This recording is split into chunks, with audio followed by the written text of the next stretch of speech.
Welcome, ladies and gentlemen, to another not ball busters. This is a pseudo Chaturday. This is Chaturday. I know words. I have the best words. I'm smart. I'm capable, and I am processing everything that I need to say right now. Hello, everybody.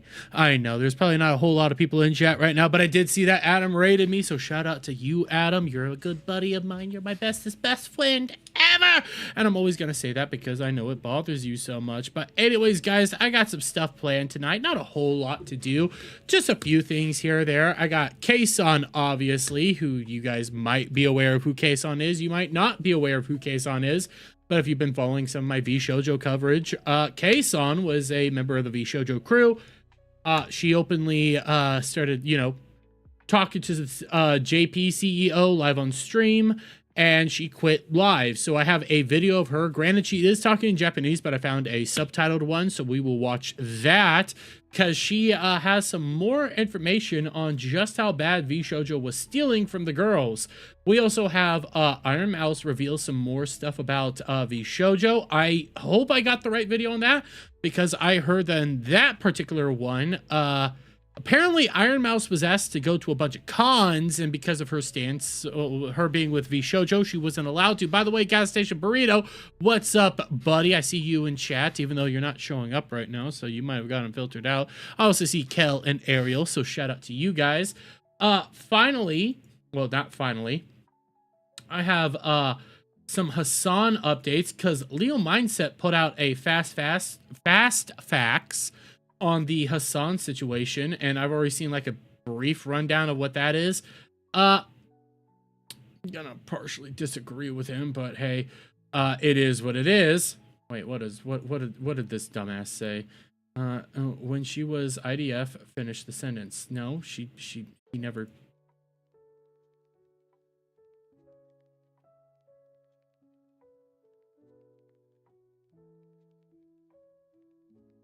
Sorry.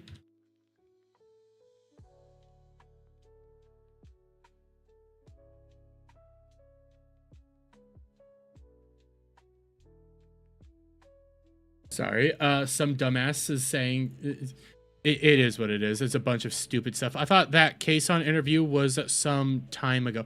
So there's a new one. There's a brand new situation that Kson revealed. A new Kson thing. So we will cover that. I also have a VTuber that got banned. Let's see. This was earlier today. A VTuber was announced to have been banned. Now, why he got banned, don't really blame him for catching the ban.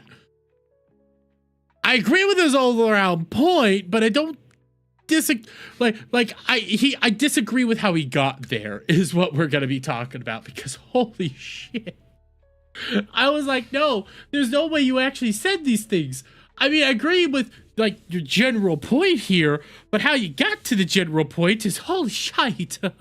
It's graphic. It's very graphic. Finally, if we get to it, I have a new Rima video to cover. And all I'm gonna do is name it for you real quick. Beloved VTuber artist confessed to crimes live and destroyed his career. I do believe she changed the name of the video. Oh no, she's changed part of the video. Oh no, I guess that was a little bit ago. But at one point in time, it said, oh no, it's in the thumbnail. Bad times with a minor twice. So if we hit that, I would love to react to that, because that sounds just what? So I'm gonna try to hit that, but we're gonna start off with the Kson stuff. Okay, we're gonna start here. So for those of you who haven't been following the VShojo stuff, obviously VShojo is no more. It is gone, it's kaput, and that's primarily because, well, it was just garbage. Stealing from the girls, stealing from charity, ruining people's lives. It was a bunch of BS that was going on. There was a lot of craziness that is still coming out and still being revealed, but this actually came out yesterday, if not, yeah, yesterday I started seeing this going around. This is from Kson right here, who is a former VShojo talent and is so awesome and amazing because she's the one that openly said, hey, talent first, me ass. Okay, but we have this, and I had to translate it because obviously she's Japanese. She primarily speaks in Japanese, but she'll do both here or there. She also has no problem showing what her actual face and stuff looks like. So if you're gonna wonder about that, that is what it is. But this is her tweet. New facts have emerged regarding the VShojo unpaid closure issue, and I urgently made a video about it. Please watch. Now, I have her video right here. Okay, this is from a day ago, but it is in Japanese. So, well, I don't speak Japanese. Look at me. So I have a translated version right here, and this is from Orbital Right channel, who did take the time to translate it. Now, it's a 6-minute and 27-second video, and we're going to probably go over it at about 1.25 speed as best as we can. We're going to have to pause it, obviously, to try to read what is being said, just to try to address some of the points that get said. But, hey, we're going to do the best we can here, even though, you know, I'm a dum-dum, and we're going to try. But Kson is still one of the most based ones out there, willing to stick up for the people she needs to stick up to, so we're going to address that. 許せない。今緊急でね動画回してるんですけど、なんとね V 症状の未払い事件、あちらの続報がねもうねあまりにもひどすぎて。 So for those of you who are probably having troubles understanding this, right now she's openly talking about like all the VShojo money that is owed to her. You can see it in the text right there, but I'm trying my hardest because it is what it is. What is she wearing? I think it's a face mask because she's probably, you know, doing a beauty thing right now because that's a lot of the stuff she does. By the way, I love her Gundam right there. That is beautiful. I want it myself. もうゾッとするような情報がねいっぱい出てきたんですよ。今ありがたい Fortunately, there's been so many places contacting me for work right now. ことにたくさんのところから一緒にお仕事しませんかって言っていただいたりしてて本当にありがとうございますなんですけれども、過去に V 症状を通して案件をさせていただいたところからまたご依頼をいただくことがあったんですね。で以前結んだ契約と同じ感じにしたいのでどんな契約書だったかちょっと見 I missed that last little bit. Did she just come from Boo? No, she did not. No, she did not. I missed that last little bit. By the way, I still because frickin' my usual partner in crime over here, not my kickbox, stupid kickbox. I need somebody else kick. Blah, blah, blah. ところからまたご依頼をいただくことがあったんですね。で以前結んだ契約と同じ So I told them we can just go with the same contract as before. So I was 感じにしたいのでどんな契約書だったかちょっと見せていただこうってことで見せていただいたらなんとですね私が聞いてた契約と Oh, okay. So again, I'm trying to update people as this is going on because obviously she's speaking Japanese. She just said, hey, she was trying to get in contact with a bunch of her sponsors from previous. She was going to just do similar things as before, similar to contracts as before. And what she's just now revealing is all the terms and conditions to her contracts have radically changed. These are not the terms and conditions that she thought they were. So this is going to be interesting to go down. 全然違って V 症状って実はグッズの費用は収益配分取ってたんですけども案件に関してはタレントに 100% 支払いますよっていう契約になってたんですよ。でその案件の費用 V 症状が勝手に Ooh, so this is a little bit different than what I was being told when it came to like a bunch of sponsors. So it turns out, according to Kson here, beforehand she was getting 100% of the cuts from the sponsors, which maybe she didn't have all the actual information there because we were being told that, hey, VShojo was taking a certain percentage, probably wasn't a whole lot, but they were taking a percentage. We can even go over some of the conversations going back and forth between like Shy Lily or stuff, how they want to even take percentages from Mythic Talent sponsorships, which that's insane, but they want like 5% here or there. So we don't know exactly how big of the cut, but it seems like Kson here is saying they were taking a whole lot bigger cut than what they was originally contracted. And Adam, that is some sort of like face mask because she's doing a beauty routine right now. It is what it is. めちゃくちゃ配分取ってました。 JP のマネージャーに降りてくる段階ではもうすでに V 少女さんからこういう話が来てます。いくらいくらでケイソンさんとお仕事 They'll say you got this deal, they'll pay you this much, they'd like to work with you. したいですっていう風にお仕事がありますよっていう話で降りてくるんですけれども、その時点で V 少女がご依頼くださった企業さんからの予算のカポーって取った後 Oh.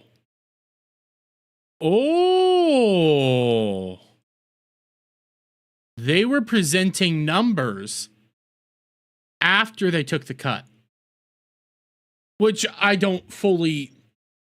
So, okay, let's follow here. So are you meaning to tell me that they took a cut and then they took another cut? Because if that's the case, what the fuck? Because again, we were told that the sponsors were, hey, here's the sponsor money. We take this much of the money. This is how much you get. But if they're taking a cut after they've already taken a cut, they're taking a whole lot more money than what we were expecting.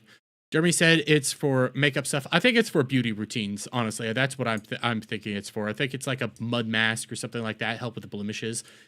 She could do whatever the heck she wants. I'm not going to criticize her. 分を私たちに提示して、これぐらいで仕事したいって言ってるんですけどどうですかって言って、もちろん費用はWait, I missed that last little bit just because, again, this is in Japanese. I'm trying to follow along the best I can. And I do have it a little bit faster. So tell us, okay, so they pay will be this much. How about it? もちろん費用 Telling us we get 100% of the pay. So they weren't even telling you about the cut, which I'm more shocked that they weren't even telling you about the cut, if anything's like being real here, because obviously they would have taken a cut. But if they never told you that they were taking a cut, maybe you didn't look over your contract that well? Because everybody else was saying that they were taking a cut, but if they weren't telling you that they were taking a cut, what the hell? What the hell? はタレントにこれ 100% あげますよみたいな、もうすでに取った後を 100% くれるみたいな言い方をしてたわけ。いや嘘つきじゃない普通に。でも嘘つきすぎてびっくりして、でそれだけならまだしも、それぐらいだったらぶっちゃけね、それぐらいだったらぶっちゃけ他の企業さんも隠れてやってたりとかすると思うんですよね。At least I know other companies also do this in secret. I mean, Kson did work for HoloLive, so I'm just saying. Could be a thing, but this industry full of shite, so she might be taking some shots at HoloLive there too, which she still has the justifiable reason to have issues with HoloLive. I'm never going to deny that. She has plenty of reasons to have problems with HoloLive. この業界で見たから契約書内に勝手に知らねえスタッフの宿泊費とかそういうのも案件先企業さんからこれくださいこれくださいこれくださいこれやってくださいスタッフ用の費用ですって言って勝手に請求してたの。つまり企業さんがこれだけこのタレントさんとお仕事するんだったら出したいですよって言ってる費用の中からもう根こそぎ取れるだけ取ってたわけ。実際に私と一緒に同行してくださったスタッフさんのね。So okay, again, I'm reading this. I'm having to take this all in. The way I'm reading this is that the sponsors would tell you, hey, you get 100% of this cut, but out of this cut, you're going to have to pay for our staff and all this stuff. So they already took their cut, which should have been then used to actually pay for all this. But no, what you're saying is all that money that was being taken from you is now going to then pay off to actually do the sponsorship. That's what I'm getting from this. Again, I might need another person to cover all this that speaks, that can understand this a little bit more than I am. But the way I'm reading this, the way I'm listening to this, and the way that I'm gathering this, if I read this all right, which I'm gonna go back just a little bit, basically from the budget the client offered when they want to work with a specific talent, they've been nickeling diming all they can get. So wait, let me double check this. They've been asking the clients for lodging and other expenses for staff. I don't know. Okay, let me just tolerable also. ぶっちゃけ他の企業さんも隠れてやってたりとかすると思うんですよね。この業界で見たから契約書内に。They've been asking the clients for lodging and other expenses for staffs. I don't know. 勝手に知らねえスタッフの宿泊費とかそういうのも。Ask them, please pay this, please do this. 案件先企業さんからこれくださいこれくださいこれくださいこれやってくださいスタッフ用の費用ですって言って。It's all included in staff expense. で勝手に請求してたの。つまり企業さん and actually billing. That's the part I'm having a hard time. And actually billing. And again, I'm trying here. I'm special. I'm trying. Oh, and actually billing them for it. So, okay. So they're charging the sponsors more, or is the sponsor charging Pseudo more? That's what I'm trying to figure out here. Who's charging what more? And I'm really trying to follow along. Again, this is going to go up. Somebody's going to be like, oh, you're a dumb. Yeah, I am. I am trying to follow along. But what I'm gathering here is what Pseudo was charging up these sponsors a whole lot more, trying to get a bunch of booking, trying to rev up these prices and everything so that they could get more money potentially out of it, or essentially costs the talents a whole lot more money. つまり企業さんがこれだけこのタレントさんとお仕事するんだったら出したいですよって言ってる費用の中からもう根こそぎ取れるだけ取ってたわけ。実際に私と一緒に同行してくださったスタッフさんのね渡航費ですとか現地での働いた It's fair to get the money for their expenses and their pay for the 費用 job. っていうのはもちろんねそれは必要なのでいいんですよ。必要なのは全然いいの、取ってください。むしろなのにお前プライベートで来てるのかと思ってたんですけどっていう But for the staff who just came on their own volition. Oh, wait a minute, wait a minute, wait a minute, wait a minute, wait a minute, wait a minute, wait. Okay, now that changes some shit. So, okay. I was kind of following along, but now I wish you would have led with us a little bit sooner. I'm also going to slow this down from 1.25 just to normal right now, just because I'm having a little bit of a hard time. So you mean to tell me that there was staff going on their own volition to these shoots to just, I guess, hang out, chit chat, not be a part of the shoots, but just to be there. And the Shoujo was charging these sponsors for all that. So the sponsor gives the budget for what the sponsorship that they want to do, and V Shoujo was racking up a massive bill with the budget, and then I guess that was being taken out of what the girl's final pay was being. That's what I'm gathering from all this. That's what? If you're going to the shoot voluntarily, you don't get paid. Like if you're not a part of the actual shoot and you're just there to hang out, why the hell are they charging, like trying to say that you were a part of this to get paid more? That doesn't make any sense. That's wrong. That's stealing, actually. That's a crime. スタッフさんのやつがプライベートじゃなく普通に私のさ仕事先さんから引かれてたのね。宿泊費とかさお前現地で会って来てたんですかみたいな。 Oh, so that money was actually coming out of Kson's budget. Oh, okay. Again, she probably said that and I'm just getting all over the place because again I'm reading subs. So Kson was the one that was having to pay for all that shit.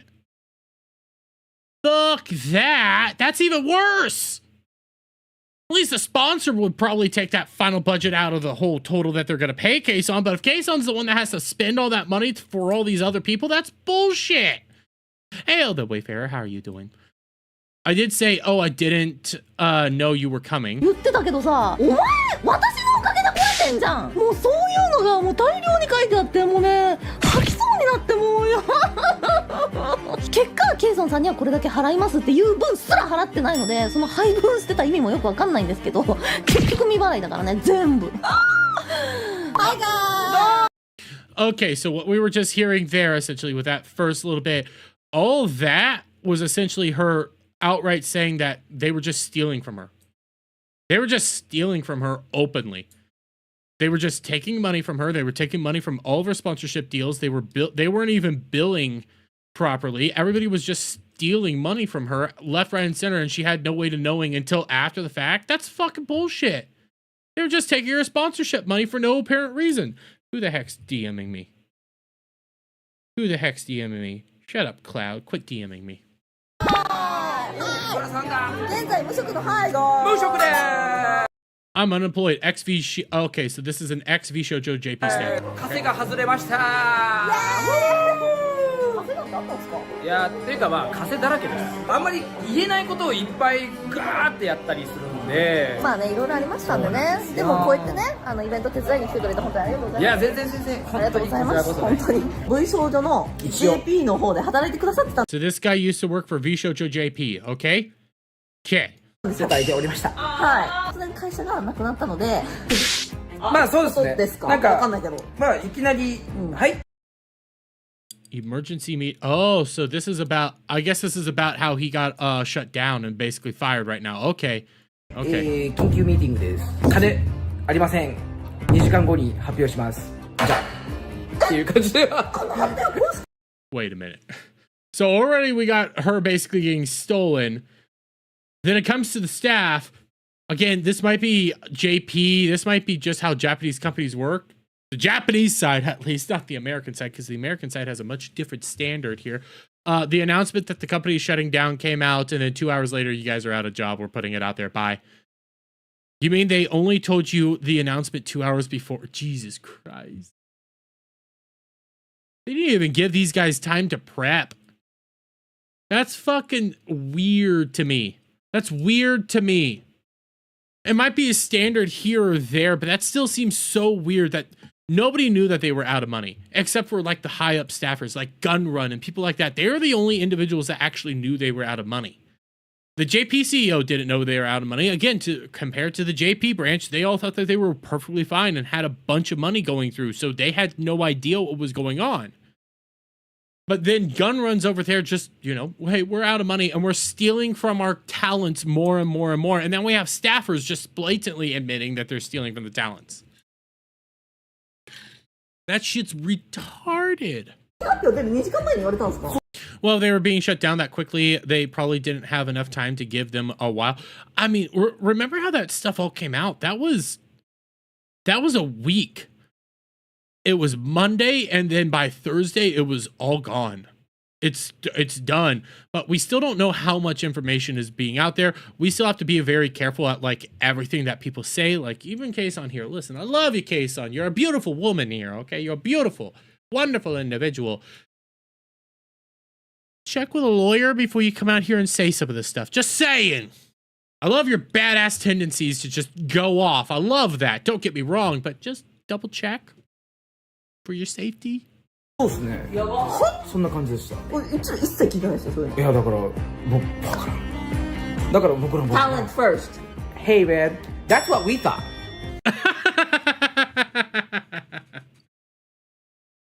Okay, I love that one. Again, Kson's the queen of talent first, my ass. I love this. I love this. Talent first. That's what we thought. Even the JP staff thought they were still talent first. I love that. I love that. And I love how they just started speaking English there. That was funny. 僕らもタレントファーストのためにすっごい頑張ってたはずなのに、あ、違うんや。何？あれって。JP スタッフとして一言。僕らは自分たちでタレントのためにやってるんだなって思いつつやってたのがいきなり全部崩れたんで、僕ら何や。So the JP staff was still following, at least this guy's saying, and we heard this from even the CEO, the talent first mentality. They were following this. And Omar, this is the Kson found more money that V Shoujo stole and talks to ex V Shoujo staff. So the JP staff was doing the mission. The English side, the company wasn't though. But the JP staff were. ってたっては思ってしまいましたね。タレントに未払いなのって知ってました？いやだから知らない。その時にいきなり金ありません。金ないってどういうことなのっていう支払いするよ、OK で僕らはそれを信じてたらもう言われたことをやってたんでつぶれる発表2時間前に、お金がありませんとりあえず上から言われたことはもう大体あまり信用しないでもうタレントが言ってることを大体信用して、まあ、タレントをなんかもう無職ながらもなんかもし助けがあるんだったら助けようみたいな感じでやってます。海外聞いてよ、はい、今になってこういうことがあったんで、はい、ちょっと信用できないからほじくってみようって言ってほじくってみたら、はい、聞いてた収益配分と違ったんですよ。マジですか？向こう勝手にカット取ってたんです。何の案件とかカット取ってたとか言うじゃないですか、あれ 100% 取ってる何言ってるんですか？そうだった、カット取ってるとかゼロ100やったらゼロ100じゃないですか。まあでもそうなんですか？全然取ってますよ。本来100ゼロのPer contract, it was supposed to be them take 0. So according to the contract that she signed, okay. Oh, okay, now I'm starting to follow along a little bit. Okay, so going back to the beginning. According to the contract that she herself signed, okay, it was that, hey, we take no percentage of the sponsorships, which if that's true and she signed that, goddamn, that's a great deal. But if they're violating that contract and they started taking money out of her sponsorships, even though contractually they weren't supposed to be doing that, holy hell, what the hell's wrong with you? You just violated a massive contract here with one of your massive stars that you thought was going to help you take down Hololive. What the hell? So, okay, now that puts a whole lot more things into perspective, because I was willing to bet that they told you that they would take a cut. Everybody knew that they were taking a cut. Everybody knew they were taking a cut. But if, according to your contract that you signed every time they weren't taking a cut, they violated your contract, that's wrong. What the fuck? are you doing there? And what the hell is VShojo doing, giving out contracts in which they're saying, oh, well, we're not going to take a cut. No, you obviously are going to have to take a cut. You're supposed to take a cut. That's how you get your money. What the hell is wrong with you not taking a cut? That's insane to me. That's insane. Why is it not starting? What is going on? Oh. 契約だったのを、まあバカな契約、そうバカな契約なんですけど、それをね、勝手に私の見えないとこでにしてて、で So, okay. I never played this clip. I might have to go hunt down this clip. Iron Mouse also said that they started doing shit behind their back with the contract. So this isn't the first time we've heard this. Actually, Iron Mouse has even said that according to her contract, there was a lot of things that have changed. And from what I was gathering, okay, granted, she was being very, you know, careful with what she was putting out there and how she was going about this. There's a good chance she doesn't own the rights to her music, even though contractually she was told she owns the right to the music. Because right now they're going back over a lot of these actual contracts. They're starting to dig into a lot of this stuff. And it's starting to look like VShojo was changing contracts behind the scenes after talent signed them, which is not okay. That is against the law. That is a crime. Don't do that shite, but also double check with your lawyer. Jeremy, do you ever do contracts? I mean, I've signed contracts before. I know what contracts are. And if you change a contract, you must get the person to sign new contract. You can't just go back and start changing the contract. That's actually against the law. If you start changing the contract, you need a new actual contractual agreement there.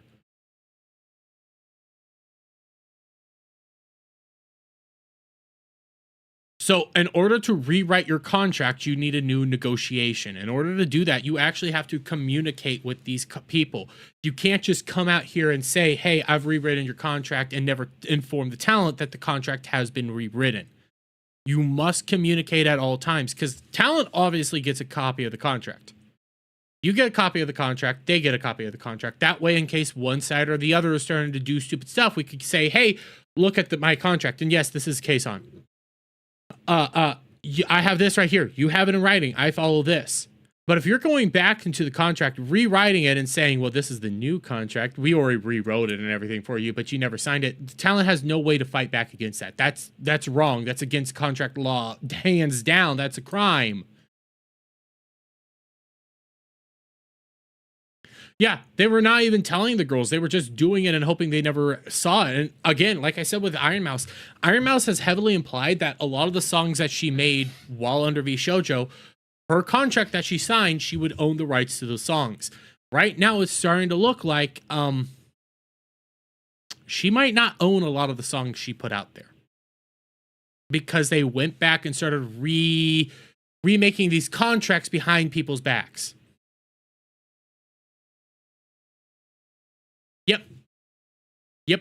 最終的に0-100にしてたんですよ。まあ最終的にね。マジでちょっと誰も信用できなくないですか？それは信用できない。信用できない。Like, even your lawyer, unless you know what the new contract is, even your lawyer can't fight back against that. Like, you have a copy of this contract here, so you know that you do this. Your lawyer would probably also have a copy of that contract. But if they're going back there behind your back, changing the contracts around, changing the agreements, making sure that you're basically getting screwed now, even though, hey, you signed the contract, even though now we're changing all the agreements of the contract, that contract is not valid. Hey, Alec Baldwin's finger wage. Shout out, Vexphere. Shout out all the new Kick people. Shout out. But that's all invalid. Everything that just went down there is now completely invalid. Nerd Slap ABF Rage, shout out to all the Kick Raiders and people like that. Thank you. That's all unfair. Jeremy, VShojo is bad. Yes, VShojo is extremely bad. いいことばっかり言ってみたいな感じ。本当に海外もそれは一緒か。まあでもだって正直本当に散々いろんなことを言われてきたとか、いろんな人たちの枯渇によってあれ言われてたのちゃうやんって多分スタッフみんな思ってることがいっぱいあるんです。So I think we're pretty much coming to the end of this. I'm going to keep going just a little bit more because I want to see what he's saying. But even he's saying like the JP staff were being told a complete bullshit lie. Talents were being told a complete bullshit lie. V Shoujo was bad and is a dead company is filled with a bunch of bad, awful people. Again, shout out to all you Raiders. You're all freaking awesome. Love you all. This is all terrible. V Shoujo's dead, I think, in my so V Shoujo is not fully dead yet. I will say that V Shoujo is not fully dead until you end up getting the bankruptcy paperwork. Until that happens, you won't know what's actually going down there. So you need to wait till the that paperwork come out. I thought that paperwork would be out by now, but apparently it's not. So that's it. Dermy worse than Niji Sanji? Yes, I still think V Shoujo is worse than Niji Sanji because at least Niji Sanji was open about how they're gonna bone you in the asshole. When it comes to V Shoujo, they were talent first. Nobody saw this coming. The talents were very much, hey, this is all for us. And now we're, again, Iron Mouse was hinting that they were changing contracts behind the scenes. Kson's just now coming out here and saying they were changing contracts behind the scenes. After you signed the contract, they changed all their agreements. That's all screwed up and is actual crimes right there that need to be brought to a court. This whole story is still going to be continuing. When she's talking about, hey, how they were taking a cut of her percentage when she was supposed to get 100%. Myself, I was sitting here like, no, that doesn't make any sense. They would have obviously been taking a cut of your sponsorship deal. But if she signed in the contract that they're going to take 0 from her sponsorships and now they're just taking cuts, even though her contract says that, hey, you said you're going to be taking 0. Why the hell are you taking any sort of money from me? That's not right. That's bad. And she has claims. She actually probably has a lawsuit that she can follow now. All these girls, like this whole V Shoujo thing, it's not a lot of the sexiness of the V Shoujo stuff is kind of going down. Now we're getting the nitty gritty, and a lot of the nitty gritty details isn't going to be as sexy and appealing until something big comes out, like V Shoujo finally files for bankruptcy. But stuff like this is massive stuff that is obviously going to go by the wayside. People are going to be like, hey, we're not really interested in this, but blah, blah, blah, blah, blah. This is huge. This is more confirmation that it doesn't matter what you were signing to V Shoujo. The higher ups at V Shoujo were just spitting tall tales all over the place. JP staff thought that they were perfectly fine. I mean, again, when it came to the CEO, he said like, hey, the JP side was making money. At least we thought we were making money. JP staff said, hey, we thought we were making money. 2 hours until they put out the announcement that we're shutting down, that's when they found out that they were flat broke. This is all screwed up bullshit that they're having to deal with right now. I'm sure all the staff thought of that so many times. What else? なんかとりあえず言われたことは一回もうさらっとしよう。全部なかったことにしてとりあえず。Most of them probably have lawsuits underway, but can't talk about them. That's the first advice a lawyer would give them. 100% Jason. Most of these people do have lawsuits going on. Most of the girls have legitimate lawsuits going on right now. That's why people like Iron Mouse is going to be saying, hey, let my lawyer do all the work for me. That's what a lot of these girls are going to be following through with is the lawyers. Let the lawyers cook. Let the lawyers do the work. The girls are going to be saying what the lawyers allow them to say. Kson over here is just like a rampaging bull, which I love. Keep going, Kson. At the same time, double check with your lawyer that you can go out here and say a lot of this stuff and put this stuff out here. Just being safe there because I love you, Kson. Keep going, but just protect yourself. At the same time, when you look at this agency was talent first. If you're going back on your contracts and completely fucking over your talents, that's not right. That's wrong. That's incredibly bad behavior, and that's just screwing over talents. And that's going to end up hurting at least the corpo industry as a whole. How many corpos will actually be left standing? Probably not a lot. Hololive is still doing pretty good right now, but that's just because Hololive is Hololive. Most of their talents that are still with them are still very positive about them. A lot of the talents that even left, they're not speaking ill about them, even though they probably have like a non-disparagement agreement going on right there. But even when it kind of sounds like how some of them left, they left for like legitimate reasons, like actual, hey, disagreements with the company or something like that, or wanted to move a different way. Like that sounds like a legitimate thing there when it comes to Hololive. The only one that has a legitimate reason to really despise Hololive is Kson here. But you start looking at like all the other corpos. All the other corpos are just burning down left, right, and center, except for, well, not Hololive, FaZe Connect, which FaZe Connect wins by just being FaZe Connect. Let the schizo girls do schizo stuff. That's pretty much how that goes. But I think we're pretty much at the end of this where they're just basically confirming again, like, hey, they've been lying to us and nobody knows who to believe and what to trust anymore. This is all wrong. And to think that these girls have been dealing with this for so long, that's insane. Incredibly insane that so much of this was going on. And I might try to find that Iron Mouse clip, and I might bring it up eventually. I don't know where it is. There's so many Iron Mouse clips of what she was talking about and what she was dealing with behind the scenes. But holy hell. There's gonna be lawsuits. There's gonna be criminal filings. There's gonna be a lot of shit going down. We haven't even began the VShojo arc yet. Lawsuits haven't even been filed yet. Bankruptcy's still not even filed yet. We're still at the starting stages, and a lot of people are starting to, you know, obviously sleep on it, but there's gonna be more, and it's gonna be hell to pay. And I love every second of this. I think the girls were completely fucked over. I think they were treated like complete dog crap by a company that was promised to be protecting them. That's that. Well, look how long and bad Silver, Veve, and the rest of them that left earlier went through. Oh God. That Silver video still stabs me in the heart. Listening to her have to come out here and talk about how during the Hogwarts Legacy drama, she was pulled aside by Gunrun and basically said, you're a failure of the company. Did Neanners, Vey, and Silver join Mythic? I don't know where Neanners and Vey went. I know Silver joined Mythic.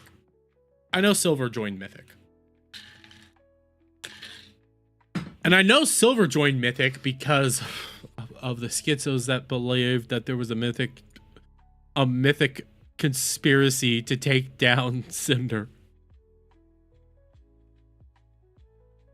I'm still on the guys, when it comes to Cinder, I'm still on the bet. She's going to be back by October. But the Cinder drama is pretty much dead.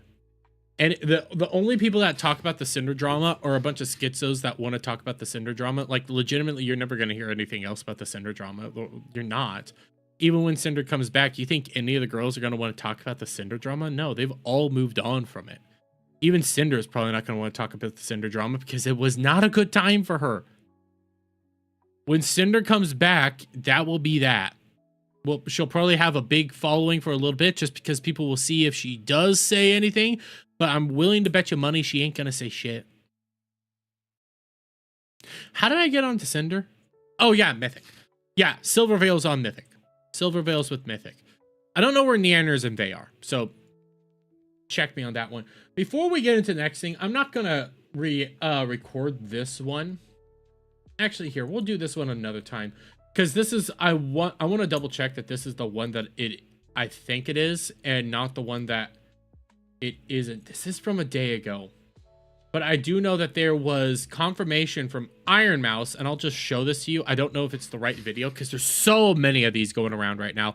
Of Iron Mouse reveals more crazy stuff about VShojo's situation. Like, there's so many of these that just hit so many different topics. Before I react to this one live, which I might save this one for tomorrow, and I'll hint at it if it's the right one. Iron Mouse came out and admitted that 100% she was being invited to a bunch of cons to help out at those cons and stuff, to help promote them, do a bunch of stuff at these cons. And were outright told, no, you can't go because VShojo won't let you. Think about that one. You're not allowed to go to a con because VShojo won't let you. We heard Niji Sanji was stopping people from doing that. Now we're hearing that VShojo was also. Everybody that comes out and says Niji Sanji's worse than VShojo, nah. At least Niji Sanji never stole from a charity that was specifically going out there to help people with immunodeficiency diseases. Niji Sanji's never stole $500,000 from a charity. Niji Sanji wasn't going back and reneging on a bunch of their agreements. They were just being scums. How's my summer? My summer's okay. I hate summer, but it's been okay this year. I'll admit it. It's been okay. It's been a good summer. Even though I hate summer. But okay, I got another one. Now this one's a little funny to me. This one's a little bit layered for some people because you got one. I'm not very familiar of this creator, but I saw this cross my path today. Okay, and it came from streamer bans. Okay, and it was Twitch partner Panky VT has been banned. So this is a VTuber, obviously. VTuber banned on Twitch. Another day ending. And why? But from my understanding, how this person got banned is a little bit more specific.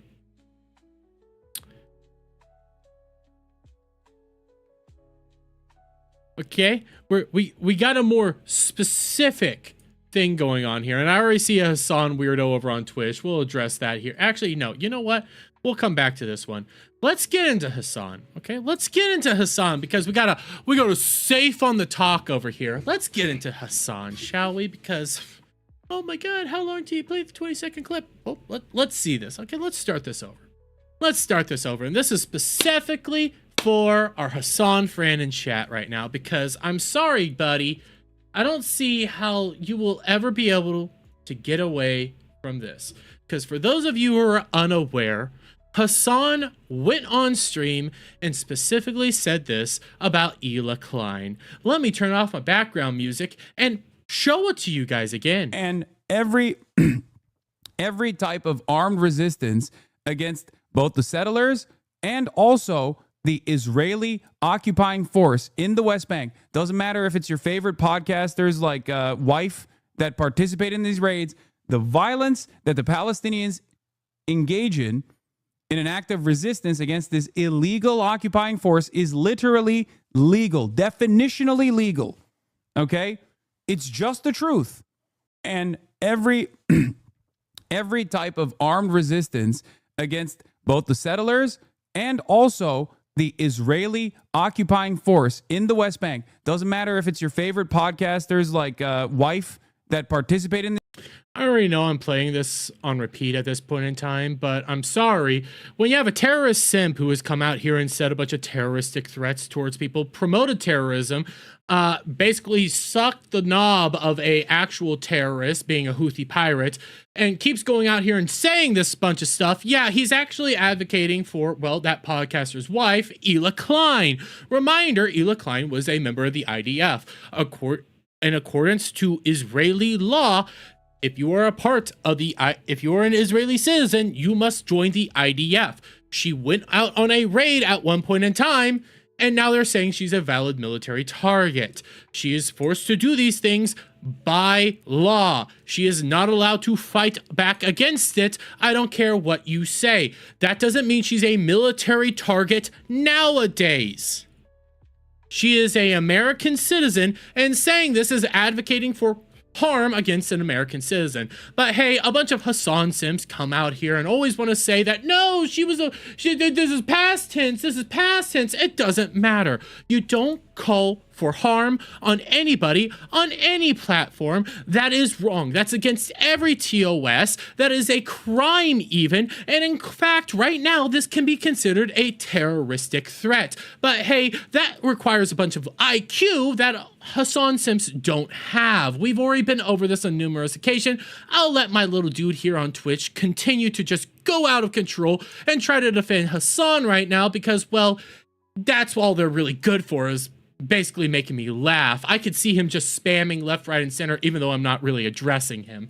Hey, but we have this from Legal Mindset, and you guys know I love Legal Mindset here. I love addressing Legal Mindset. I love listening to Legal Mindset. I have seen parts of this, but hey, why don't we actually see what Legal Mindset has to say about this, who's an actual lawyer, but hey, let's see what the actual lawyer has to say on this situation.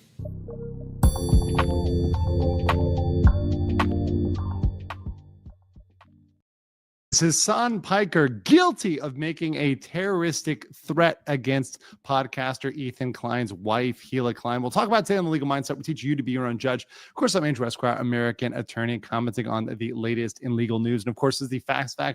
All I'm going to say is, yes, I do think he did a terroristic threat on Ela Klein. I don't care how many times these Hasan Sims come out here and try to fight and say that he didn't do this. I think he 100% did. Version, the quick and dirty version of the latest in legal news. If you like the format and like the topic, please let me know in the comments below and like the video. So today we're getting into yet another comment by one Hasan Piker, who has made it kind of his profession of making statements on the internet that draw the line, that really are dancing on the line between free speech and illegality. And this is something he's become very, very adept at just dancing across this line.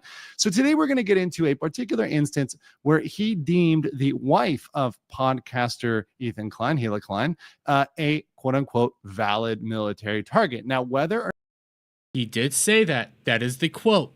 And it doesn't matter what our newly banned friend over on Twitch has to say, because I'm quite honestly tired of spam schizos like that coming around here trying to defend Hasan left, right, and center. He said this. That is what he said. He said that she is a valid military target. I get that he's going to go into like past tense or present tense. I don't really care what is going on here. When it comes to Hasan, he knows exactly what he says. He does dance these little games pretty darn well, but let's be real fair here, guys. He knows that he was talking about present tense. These people don't have any sort of like standards at all.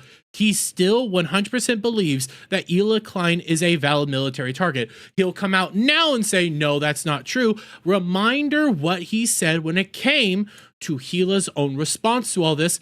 Hey, girl bossing genocide. He is meaning present tense. She is still, in accordance to Hasan's own belief, a valid military target. or not this is illegal really dances on the fact and the context of how he intended that. So we're going to talk about the two different intentions that he could have had, one of which is likely criminal and one of which is likely not criminal. So we're going to get into that today. So let me get into this video and the reaction from some people, such as Asmongold here, to the deeming of Hila Klein, once again, wife of podcaster Ethan Klein, as a valid military target. So let's get into this reaction so you can kind of see the two perspectives, the Hasan perspective and the anti-Hasan. I will give some pushback. I wish you would have just played the Hasan clip itself. Don't get the Asmon clip until secondly, as that's my position. Perspective. If it's your favorite podcasters like wife that participate in these raids, the violence that the Palestinians engage in an act of resistance against this illegal occupying force is literally legal, definitionally legal. Okay? It's just the truth. And no, it's not. If somebody attacks Hila Klein, they're going to go to jail. I will say that's pretty just Asmongold of him. But yes, if you attack Hila Klein right now, you will go to jail. That is a crime. Downright a crime. Why is he telling people this? Why would he be set? What is wrong with you? So, and he later goes on to talk about the Twitch terms of service and also talk about, potentially referring to this to the FBI. So the kind of conflict here is people look at this and say, is this a criminal statement? Is this some sort of threat? Like, where's this going? And so I cooked up, of course, a lovely PowerPoint for you guys to talk about Hasan's Hila threat and whether or not this is criminal or not. Of course. In the past, Hasan has made edgy statements. He's brought people on his podcast that are indeed questionable. We can cover several of those statements where he's openly said that you must do away with landlords in a very violent manner. He has said that, hey, America deserved 9/11. He has said so many different things, left, right, and center, out of pocket. I'm sorry, I'm not going to give this man any sort of generosity. He has openly called for the brutal harm to sitting members of Congress and senators. This man gets no ground with me. I will not play these stupid semantic games with these low rent, low IQ losers that try to say, oh, well, he was meaning past tense. He was doing this. He was doing that. He advocated to cause harm to Hila Klein. I'm not playing these stupid games anymore with these low IQ losers. That's what they are. Low IQ, mouth breathing, mouth drooling losers. Of course, here, as we call him, Timothy Chalamet, or wannabe Luffy over here. Oh, wannabe Luffy. Remember, this dude, okay? This dude right here, Hasan said, Monkey D. Luffy would be proud and we view you the same as Luffy, when this dude here was openly a pirate going around promoting actual terrorism. Luffy would punch the lights out of this dude. Here, a guy who may or may not be affiliated with a designated terrorism group. Certainly he cosplays and dresses up like he is, but perhaps he's denied he is part of it, etc.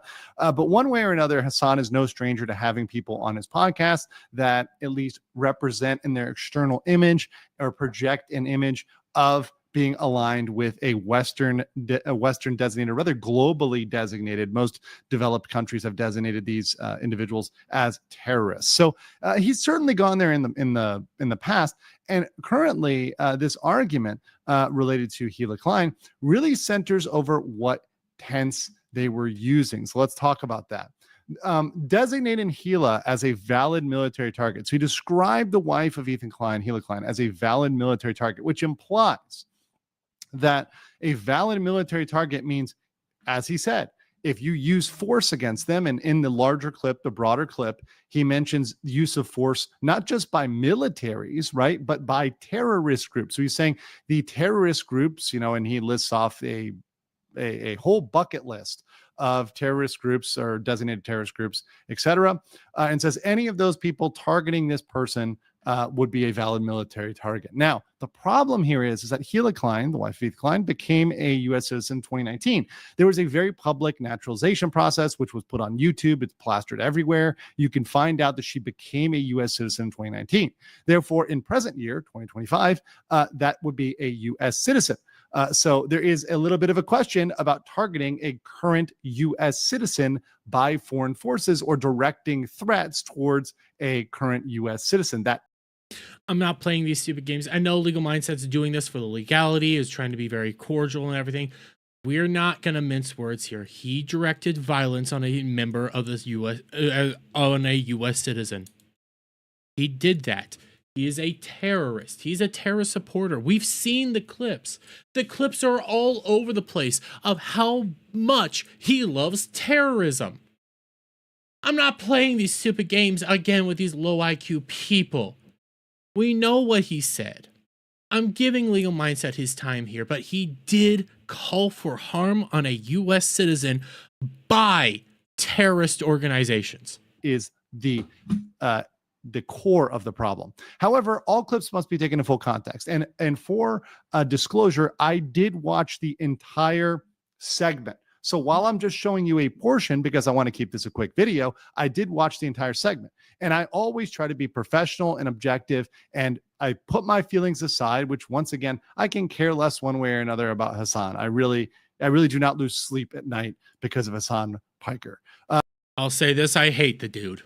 However, there are ways to take this that are favorable to Hasan and disfavorable to Hasan, even within that context. And the problem is that Hasan has an inconsistency, and this inconsistency is bouncing from present to past tense. And in present tense, he may very well be a criminal, but in past tense, he may have an arguable defense. So let's talk about past versus present. Of course, here we go. Oh God, I did it.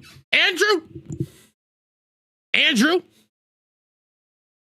I'm using your first name right now. I didn't need to see this.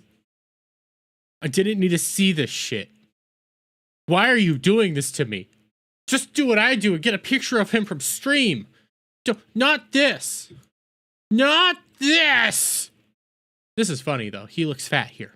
Hasan eating cake with a spoon, and of course his present GQ shoot, which everyone was such a big fan of. And of course he both posted, these are both pictures he posted himself openly. So this is not. Why the hell would you ever think that this was a good idea, Hasan? This is terrifying. This is terrifying. This is so gay. Secret information here. But we're going to talk about the difference. So let's get into present tense. So present tense is where the criminality kind of becomes a problem. Because if Hasan intended, his intention with that statement, or the overall context of that, or the overall meaning was Gila Klein is currently a valid military target, or if he intended that Gila Klein was in the past and still remains a valid military target. Mind you, I have seen a bunch of people defending Hasan that say that both are true. I'm not lying here. I see them in my fucking comments section. I was laughing at them most of the day. They were openly saying that it doesn't matter if she isn't a part of the IDF anymore. She's still a valid military target because she was there. That's one of the biggest problems Hasan has here is everybody's taking every position on this, that he's justified in saying this because it was past tense. But even if it was past tense, she's still a valid military target today. I'm not even lying. That is a stance that these low IQ, mouth-breathing idiots are taking. So I'm not even going to play these stupid games of past or present. His own followers, the people that agree with him, have taken every stance. So quite frankly, I think he does mean present tense because even his own followers are saying present tense. That is a massive problem. If this was the intention, it's a problem because that would likely be a criminal terroristic threat. Now, terroristic threat is a broad term. There is no one specific law that is the only terroristic threat law. There are a lot of laws that can involve in that because a terroristic threat usually involves violence, intimidation, and those are violations of state law. Every state has laws against violence, intimidation, even some have rules against cyberbullying, etc., right, which would all be state law. There are also federal laws which come into play, particularly if you are calling upon foreign forces, whether they are paramilitary forces or the military forces of other countries. If you're calling upon the military to target a U.S. citizen, yes, that could very much fall under a lot of terrorism statutes. Or they still do this today. They openly said in my comments section that it doesn't matter where she is now.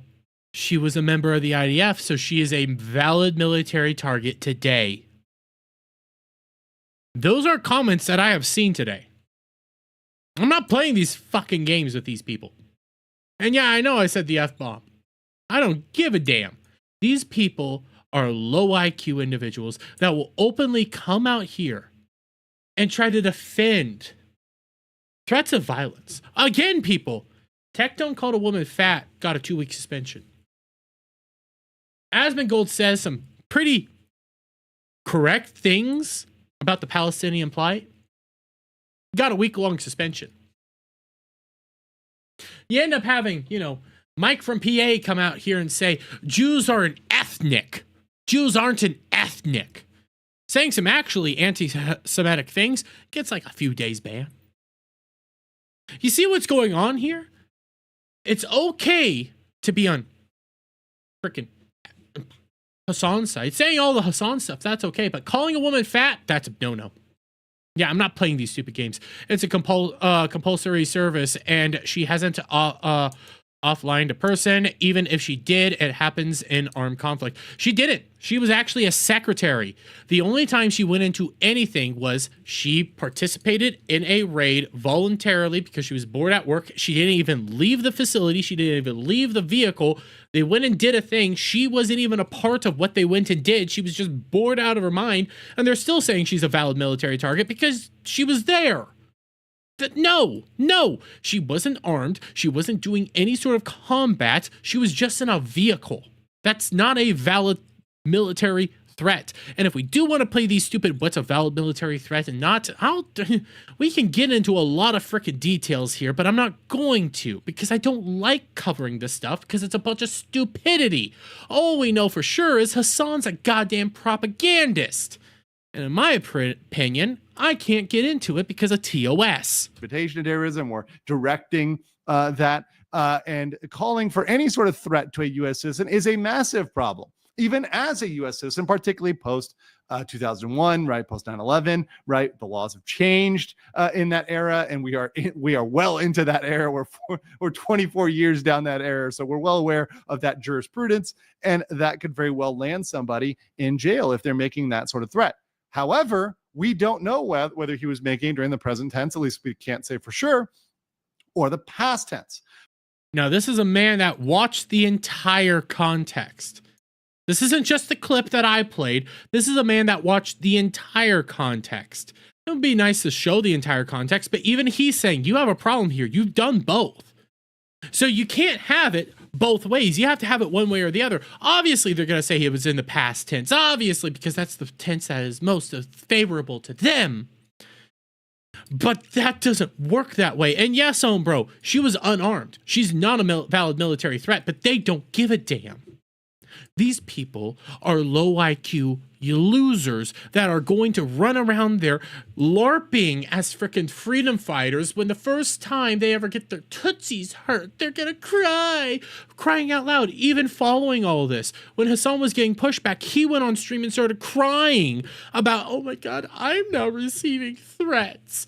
Bro, you went out there and said that a woman deserves to be harmed. Because if Hasan intended to say that Hila Klein was, past tense, a valid military target in the past, or he intended to say Hila Klein was, but is no longer a valid military target, that is arguably free speech and defensible. Now, I know some people may have a problem with that and may think, okay, well, it's disgusting, it's immoral. Yes, but even disgusting things, immoral things can technically be free speech. People are free to say things that you disagree with, even vehemently disagree with, even strongly disagree with, even think are disgusting. Those aren't necessarily illegal. And when I say defensible, I mean defensible legally. So if he was brought to court, the charges were brought up, and this is the intention. The thing is, international law, the thing that he loves to talk about and pretend he's an expert in, that is arguable and ambiguous every single way. And one of the reasons why a lot of these people like to talk geopolitics is you can argue whatever, and there's always going to be something to justify it. If you dig in international law, which I've deeply studied and done many, many courses on, you can make up an argument every way. And in every modern conflict, every single modern conflict, you can look at the existing on the books international law and say, you know what? I can argue this as self-defense, or I can argue this as justified, or I can argue this as a war crime. There's ability to argue it every single way. And as we say, often the victor, or the people that are perceived as the victor, get to spin that narrative under international law. I hate international law for this exact reason, because everything is justified and everything is not justified. I hate it. I hate it. I hate it. Their way. And that's just how it goes, whether we like it or not, which is why a lot of people like to talk about this, because they can pull up any argument and just kind of make it that way. But I would give a warning that if you are ever brought up on war crimes at The Hague or UN, etc., if you're dragged into the tribunal, please do not hire Hasan Piker to defend you. He is not qualified to defend you at these bodies. Although the thing is about many of these tribunals is a lot of times, especially on the state level and the national level, they really have toothless enforcement. They rely on self-enforcement or rely on the countries to go ahead with the criminal enforcement, etc. So they're kind of hard to enforce. But that said, I still wouldn't hire Hasan Piker to defend you. So what's my conclusion here? My conclusion is Hasan can reasonably argue the statement was in past tense. He can say, hey, look, this was a past tense statement, and therefore he's unlikely to be convicted. That means thrown in jail as a form of terroristic threat. Of course, guys, on this channel, I call balls and strikes. I don't say, hey, this person's going to jail forever if it's not a situation where it is. And this is simply one where you cannot convict Hasan beyond a reasonable doubt that that was a terroristic threat. I call BS. I think we can. Let's do it. Let's do it. Throw the man in jail. Hamas is declared a terror. Yeah, they are a terrorist organization, but hey, they don't give a damn. I also saw that the biggest problem here is that Hasan says it took 4 days for this to get coverage. Yeah, we're so used to Hasan saying this wild stuff. And we also know that he never gets in trouble for it. He never gets in trouble for it. He's not going to catch a ban. And if he does, they'll give him a ban on like Saturday when he doesn't stream. And then he'll come back the next day. And then he'll say, I'm a victim of this all. They want me deplatformed. They want this. They want that. That's how Hasan acts. And that's how his fucking followers act. This is why I despise these people. They're no different than Nick Fuentes. The only thing that's different about them in the grand scheme of things is, one, they're on the left, but two, they get propped up by everybody. They're just Nick Fuentes, but allowed to be Nick Fuentes. That's all that it is. It's if Nick Fuentes was with the correct opinion and everybody propped up Nick Fuentes. That's truly what it is here. They're the same person. They're the same side. They're just two different sides of the same stupid coin. I see you upset Hasan arbiters. Yes, I did. Yes, I did. And this is all because, and hell, I had to ban one from Twitch right now because, oh my God, you're saying it out of context. To all Hasan arbiters out there and all Hasan simps out there that might comment to my comment section after the fact, I don't care. Cry as hard as you want. You will not change my opinions on this. Hasan called for violence against Hila Klein. This man here, okay, legal mindset, watch the entire clip. And you want to know what he even came to? It's too hard to tell. You're all trying to say that, hey, it's all past tense. The man who watched the entire clip in context said it's too hard to tell either way. You're going to keep arguing, well, it's all past tense. But the thing is, I already saw my comment section. So many of you are saying it doesn't even matter if it's past tense. She's still a valid military target. I'm seeing you all. I laugh at you all. Because all you're doing is proving my point. You're all low rent. You're all losers. You're all pathetic. And Hasan openly did the call to action. Because you're still saying she's still a valid military target today. Thank you for proving my point. Oh, wait. Just not possible. However, for those that want to sit out there and say, oh, but Hasan makes me angry, there are some other points that that I can bring up. It is possible there could be investigation. Sure, law enforcement could look into it. Law enforcement could also develop a file, develop a overall binder, or what you call a dossier on Hasan Piker, and build up all of these things he's saying to concoct overall a pattern of behavior which displays certain things which may be questionable or problematic. And I think they should. Not even gonna lie. There's so much stuff there. Patterns of behavior, basically simping for terrorists over and over again. I don't care if people are gonna say, but my rights. No, this is a problem at this point in time. If in the future he makes a statement which is in line with the negative interpretation, then you better believe all of these statements he's made are going to come out.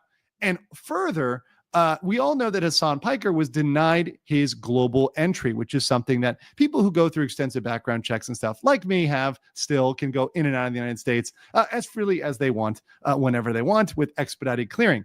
This is a privilege. This is not a right. Yes, you get a passport, which still is a privilege, not a right. But global entry is a privilege above that privilege of having a passport. It's a privilege of going through the line quickly. Well, this is more than sufficient grounds to continue to deny Hasan privileges like global entry. And as much as he wants to have the, 5-star LA mansion life and go through everything like a breeze, he's going to have to stand in the line with the plebs, the poor plebs that, he normally doesn't have to deal with in LA. He's going to have to stand in line with them because he's not going to be getting global entry anytime soon, I think. And further, if he continues to make future statements, it may be an issue that are careless. But I will say, to be bipartisan, this is not just something that applies to people on one side of the political spectrum. This applies with eagle-eyed veracity, meaning equal veracity, equal strength to both sides of the aisle, right, left, center, whatever you are. You need to be careful about what you're saying on the internet. And this is a serious problem for streamers. But guys, let me know what you think about. I don't disagree with him there. Again, I bring up the Nick Fuentes thing. If Hasan Piker was just a conservative and not a lefty weirdhard, okay? If he was a conservative and not a lefty weirdtard, Hasan Piker would be in the same boat as Nick Fuentes. It's just because he's a lefty weirdtard that he's not in the same boat as Nick Fuentes. We already know, guys, that Hasan Piker is not allowed actually to live in Japan. He was barred entry from living in Japan. He can go there as a tourist for a little while, but he must return. Japan does not want Hasan Piker living with them. Actually, Legal Mindset does have a good video breaking that down even. Hasan Piker has been barred from living in Japan. They will not give him full citizenship, full legal residence, or anything like that. He is prevented from living there. More countries are going to start doing that to Hasan because they see what he says. They're seeing what he's doing. And it's just a matter of time till he has the full Nick Fuentes treatment. The only reason he doesn't right now is because a bunch of liberal weirdos are all over there praising him all the time. He gets a GQ frickin' cover. The dude's a nutcase. The dude's a loser. The dude's pathetic. And I agree with Adam here. I'd rather Hasan lose all his wealth, influence, and status and become a footnote in history. That would be true justice. It would. You want to know why? Because one day it will happen. It will happen. Hasan will say something and try to play these whole semantic games that he tries to play, and it'll be a footnote. It'll be too much for him anymore. The pushback, the fighting, it will all be too much. He will go away because at the end of the day, that's all he is. He's a footnote in society. He's a loser. He's unintelligent. He's so stupid. It's mind-boggling. I would say he's dumber than a box of rocks, but that would be insulting to rocks.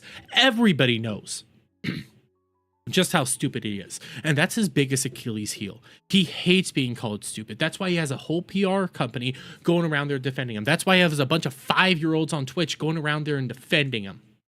Because he has to be seen as smart. But in the reality, he's dumber than the dumbest person that you know. You can think of this dumb individuals out there. The dumbest man, the most drooling, mouth-breathing, cross-eyed loser that you could think of.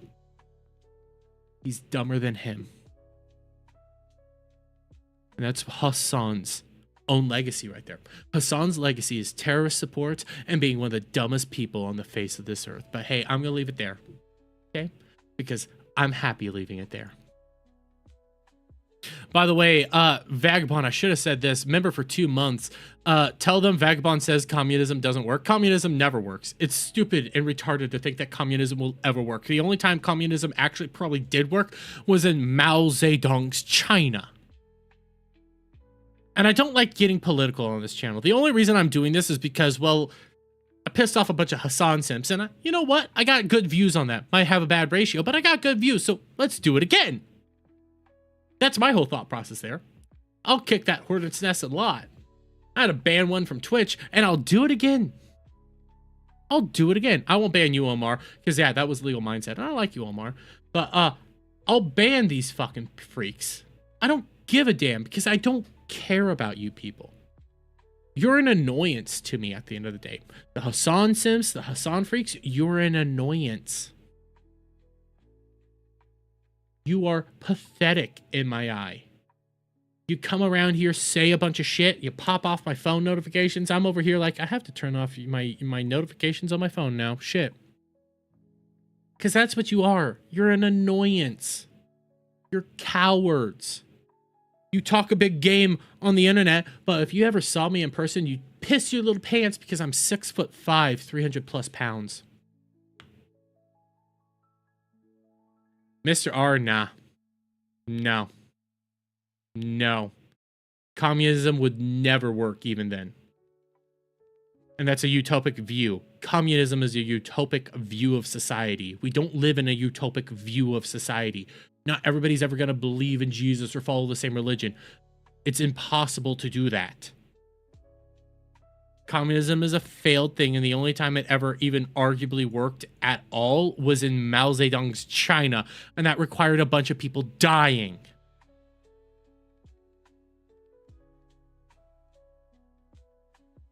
But okay, that's that for Hasan. And again, the only reason I'm doing this is to kick that hornet's nest. Because fuck it. Get me the views. Get me those beautiful, beautiful, beautiful views. And also, again, anybody that ever says that, hey, he said that when she was in the IDF, he never said that. Not once. Even the man that watched the whole clip said, not once. And that's also true. People like owning their own means of labor. People like owning their own stuff. People like owning everything. And Jesus was not a communist. Anybody that ever says Jesus was a communist doesn't even know the Bible.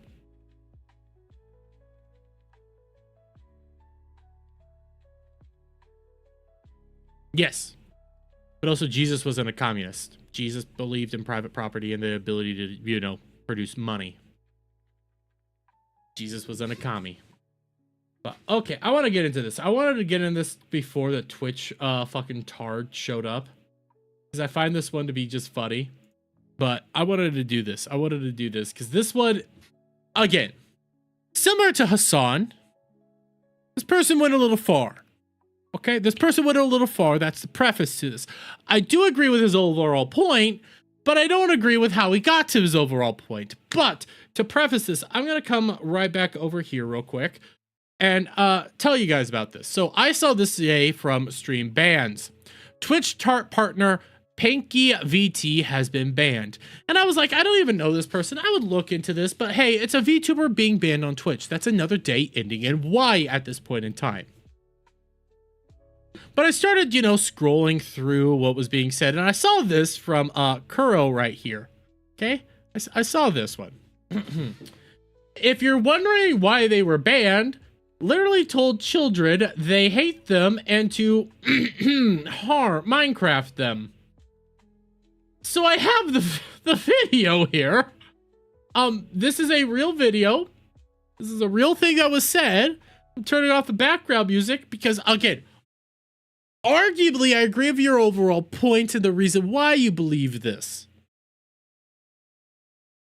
How you got there, I don't, but... How do I... You've asked this question like 3 times in a row in chat, and I've ignored it every time because I could not give less of a shit. Noel, can I ask how old you are? So this is the important part. We're about to see what he said, so... 13? Yeah, you're getting banned, buddy. Lock in. If you're a minor, you should kill yourself. If you are under the age of 18, kill yourself. That's a bit far. Yeah. Now, he explains why he thinks this way, but okay. I hate you. I want you to die. Fuck you. I do not want you anywhere near my goddamn chat, you annoying little fucks. This is not a safe space for kids. If I am gonna get canceled for saying that I hate kids, then so be it. My stream is specifically labeled as 18 plus. I do not want children anywhere near this goddamn stream. I am an adult streamer, okay?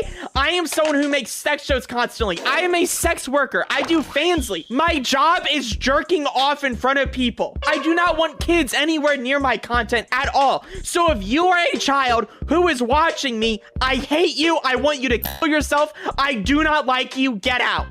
How do I? So, to be fair, I agree with this point. And I'm saying that very specifically here because what he's saying is, hey, I'm an adult content creator. Kids should be nowhere near me. What he's saying is valid on that front. How he got there is... Oh, wow, you lost it and you said some shit you probably shouldn't have said. Yeah. Too many Call of Duty lobbies, though. Yeah, way too many Call of Duty lobbies. Way too many gamer words being said there. Gamer strategies being said there. Holy crap, why? And I can get where he's coming from. Okay, again, I get where he's coming from in all this. He's an adult content creator. His stream specifically says 18 plus. He's having 13-year-olds in his chat right now. That's a problem on him. And he's probably had to deal with a lot of it. So he's going off the rails in what he is saying. That doesn't justify him saying it. I just see where he's coming from. And I have the same position, mind you. If I see that there's a kid in my chat, you're getting banned. I don't consider myself like a kid streamer. I'm probably a young adult. I would say you probably have to be 16 years or up to watch my content. But if you're 13, I don't want you near me. And especially in my Discord, I don't want a minor in my Discord. I don't want that anywhere near me because that's not my content. I'm not going to go out there and tell you to, Minecraft yourself. That's wrong. So yes, I mean, what you said, you got the ban justifiably. So let's be fair here. You got it because you said it. You did the thing. You know, the thing that Hasan does regularly and doesn't get banned for. But hey, that's besides the point. You did the thing. You broke TOS. You got the ban. Again, though, I don't fully disagree with your overall point. Your overall point was, hey, I'm an adult content creator. This being my thing, kids should be nowhere near me. Kids should have nothing to do with my content. My content says 18 plus. I do Fansly. I'm all this stuff. I shouldn't have kids anywhere near me.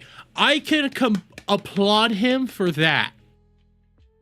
It's how we got to that point that I'm like, yeah, you probably should have not done that. You probably need to own this one. You probably just need to, you know, accept the ban on this one because you went that a little far on that one. Jeremy, he got banned. Yep. He turned into Modern Warfare 2 era chat. Yep. You don't want kids in your Discord because Clown's Corner exists. Exactly. Like, guys, even with my stuff, I'm like, yeah, no, don't really want minors around. Like, I don't, if it's my videos or something like that, my everyday videos, I can't really prevent that. But I'm not a kids channel. I'm not designed for kids content. If I have a kid in my chat, if I have a kid in my Discord, if I find out that you're not 16 years or anything like that, I am yeeting you. Because that is me protecting myself, protecting that person, and making sure that that doesn't happen. I'm not going to come out here then say, I want you to Minecraft yourself. That's bad. But he is doing the correct thing there. Just, again, a little too far. Just a little too far at the end of the day. But also, I saw that and I couldn't quit laughing because it was like, holy shit, somebody actually said this. I'm too much of a gooner. Yes. Let's be fair. Because of Cloud's no-no zone, because of Clown's Corner and Gal's no-no zone, I don't want minors anywhere near my Discord. That's why I do have 18 plus. That's why I did try to do the whole age verification, because I don't want you near there. I am trying to clean up my Discord a little bit and make it a little bit more prim and proper and try to do the whole rule thing. But I do need to like protect that stuff. I don't want kids there. I don't. 16-year-olds are probably peak, but at the same time, if you're 16 years old, I don't want you near all the naughty stuff. You need to be 18 to see that stuff. I'm sorry. That's just how I want that to go down. And also, I got Vagabond around, yeah. How much is too much, Cloud? Oh, bro, be careful if you ever go in my Discord. Be very careful. Be very, very careful if you ever go in my Discord. Let's see. What else do I got? You know what? Let's round out the night with it. Let's round out the night with this, because I've been going for an hour and a half. For a normal person, twice is borderline. Oh, Cloud. Bro, you're asking how many times Cloud does it? I mean, he openly admitted last week on Ballbusters that he was gooning before stream, so. He measures the levels by the gallon.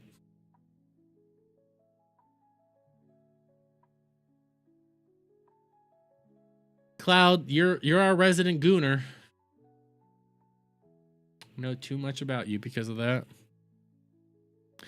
It's never enough for Cloud. He likes a black hole for porn. If you get caught in his event horizon, there's no escape. Ariel, goddamn.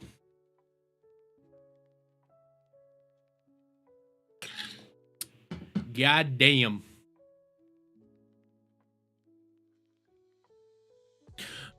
Bro, I will say this, like, about my Discord in particular. My Discord is, you know, I try to get in there as much, but I primarily use it for notifications and for stream chats and stuff like that. If you want to join the Discord, you can. It's just, hey, notifications go up there a whole lot better than you can on Twitter or anything like that, and YouTube doesn't send out a bunch of my notifications. So that's why I'm on all that. So it is like, bro, if you want to join Discord, you just join my Discord. You get notifications. That's about it. I try to be in there. I am trying to work out a night to do like, hey, I'm going to do a community night or a community event in there. Just, I need to get around to doing it, really. And I need to work on my Discord just to make it a little bit more prim and proper, because my Discord is jank as all hell. I see a bunch of people doing like the fancier Discords, and I'm like, yeah, my Discord is just, I took a stencil and made it. If I had like actual people that know how to do Discord, I would probably put them in charge of my Discord, because I don't have the time or the money. But my Discord is primarily used for notifications and for Cloud to share his degenerate nature with us. But here, let's round out with this. Now, I am recording this one because I wanted to, but I have this new video from Rima, and apparently this came out on the 17th. No, the 16th is when she made it. I don't know when she did. Yeah, she published it 2 days ago, and I saw the thumbnail for this. Sex with a twice. And it's beloved VTuber artist confessed to crimes live and destroyed his career. I saw this and I was like, what? So I wanted to watch it with you guys. And I love Rima videos, obviously. If you haven't figured it out by now, I'm a huge Rima fan. But I saw this title and was like, what? So we're going to put this obviously on like 1.25 speed or 1.25 speed, not sleep. I want 1.25 speed, and we'll watch this together. Just see what the heck what's going on with this one. There's another video from, I want to say 2 weeks ago that I wanted to watch where a VTuber apparently crashed a car, but I saw this one. I was like, wait, what? So let's see this. It was late June 2025 when a single tweet set the VTuber community on edge. From Korikori, a name that needs little introduction in Japan's entertainment world. Korikori isn't just a gossip streamer, he's Japan's most notorious expose YouTuber. I have heard about Korikori, primarily again from Rima content, but there's a lot of interesting things that go out there, but I'm curious about this one. Known for his sensationalist style and massive live streams, he's built a reputation for getting insider information directly from VTubers, musicians, and public figures themselves. He's exposed major music producers like Yab, which worked with Niji Sanji, and was a key source behind the very public divorce of Mafu Mafu and Mikeneko. And he also played a major role in the Rushia Ruha scandal that led to one of Hololive's most infamous terminations. So when Korikori tweeted, isn't it infamous? It's not infamous, it's infamous. But I've been hearing people say infamous more and more, and it's starting to really bother me, and now I'm starting to wonder, is infamous the wrong way to say it? I am starting to wonder that. That night, people paid attention. At tonight 11 p.m, he wrote, "Live broadcast. I will make accusations related to former Hololive member Minato Aqua." One sentence. That's all it took to set the VTuber world on fire. To understand why fans were so alarmed, you have to understand who Minato Aqua is, or rather, who she was. Minato Aqua was one of Hololive's top stars. After 6 years as part of Hololive, her graduation on August 28, 2024 sent shockwaves through the community. She was a foundational member, a fan favorite, and for many, one of the faces of Hololive itself. But her story didn't end there. Just when it comes to a lot of the JP people, I have no real understanding of like them, because I'm English. I can only understand English. I don't speak Japanese. I try to see some of the JP people primarily when they're hanging out with like Hako's Bell or, you know, some of the other English people, but I don't really see the JP people that much. So I'm not very familiar with some of these people. People who say infamous are retarded. No, they are saying infamous wrong. Thank you. 2 months later, on October 27th, 2024, Aqua returned. She redebuted under a new identity, Sakuna Yuki, and her comeback livestream shattered records, with over 300,000 live viewers tuning in simultaneously, a level of attention most VTubers can only dream of. So when Korikori named her in his tweet, fans immediately feared the worst. Would he expose something from her past, reveal personal details she had kept hidden, or was he about to drop a scandal connected to Hololive itself? Soon after, Korikori issued his second announcement. Starting at 10:45 p.m, a live broadcast of dark news on Kick, Hololive, Minato Aqua, Sakuna Yuki's case. 3 names: Aqua, Hololive, Sakuna Yuki, and a warning: dark news. Fans were left to speculate. Theories spread like wildfire. After all, Korikori streams have a history of not just reporting news, but changing careers or ending them. When the livestream finally begun, the truth stunned even Korikori's regular viewers. It wasn't Aqua, it wasn't Yuki, it wasn't Hololive, but it was someone deeply connected to all of them. Her illustrator, a respected artist named Gao. And what Korikori revealed that night would end his career. This is the story of the Gao scandal. Corey began the central portion of his stream by calling the alleged victim directly. She joined the call live. Her tone was quiet, oddly casual, but her statements were unsettling. She explained that their relationship began when she was 14 years old. After replying to Gao's tweet, he contacted her through direct messages. From there, they played Splatoon together, grew close over regular calls, and after just a few months between August and October, she was the one who suggested they meet in person. She Never do this! Never, ever, ever do this. It doesn't matter what they are. If a minor comes to you and says, hey, let's meet up in person, you say, no, go the other way. Who the fuck thinks it's a good idea to meet up with people in person? Especially a 14-year-old. traveled to Gao's home, she stayed overnight, and their relationship turned physical. At the time, she said she believed Gao was single. She told Corey directly, at the time, I didn't know he was married.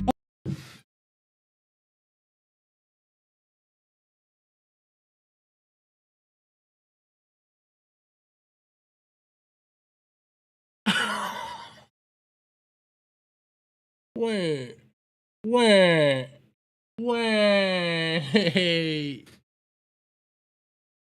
Not only did you do naughty no-no stuff with a 14-year-old and she stayed overnight, you're married, so you cheated with a 14-year-old. Don't come up. Don't what the fuck?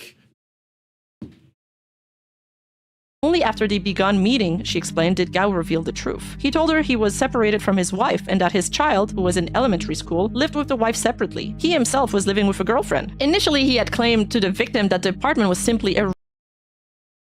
So he was married. Wait. So he told the victim... This doesn't get better. So he told the victim, because it doesn't matter what age he is, it's still statutory, even in Japan. Japan's age of consent is 16.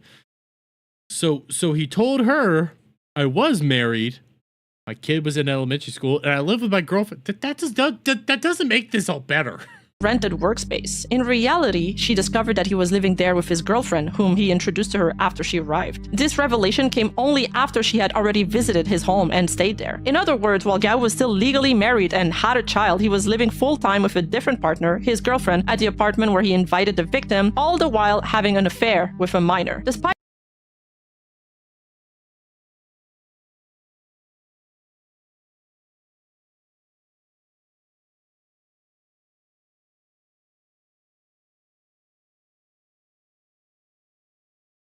Yeah, bro. Yeah. this, she said she wanted to keep seeing him, but Gao eventually blocked her, cutting off contact, a detail he would later confirm himself. Yet, their story wasn't over. Years later, they reconnected online without even realizing it. Gao, using a different account under a different name, contacted her again. She herself was using a different name and appearance, notably, she had changed her hair. For 2 years, they talked regularly, mostly through calls. According to her, Gao did not recognize that she was the same girl from years earlier. In May 2025, when she turned 17, they met again in person. I mean, the age of consent in Japan is 16, but that doesn't change the fact that it's still a crime, at least the first part. Even then, she said Gao still didn't realize who she was. She explained that Gao told her he was divorced and single, and believing him, she agreed to meet. They went to a hotel, resumed a physical relationship, and begun dating again. But the relationship didn't last. Around June, Gao told her he couldn't forget his ex-girlfriend and broke up with her. She also revealed that while dating her, Gao had been seeing his ex behind her back. This dude sounds like the biggest scumbag I've ever heard. This dude is vile already. Yes, wood chipper is the correct answer here, but goddamn, there's so much awfulness around this dude. And one of the most disturbing details, she revealed that she had a 5-hour recording of conversations between herself and Gao. At that point, Corey asked her directly, so you're exposing him now because he dumped you? And she replied, honestly, yes.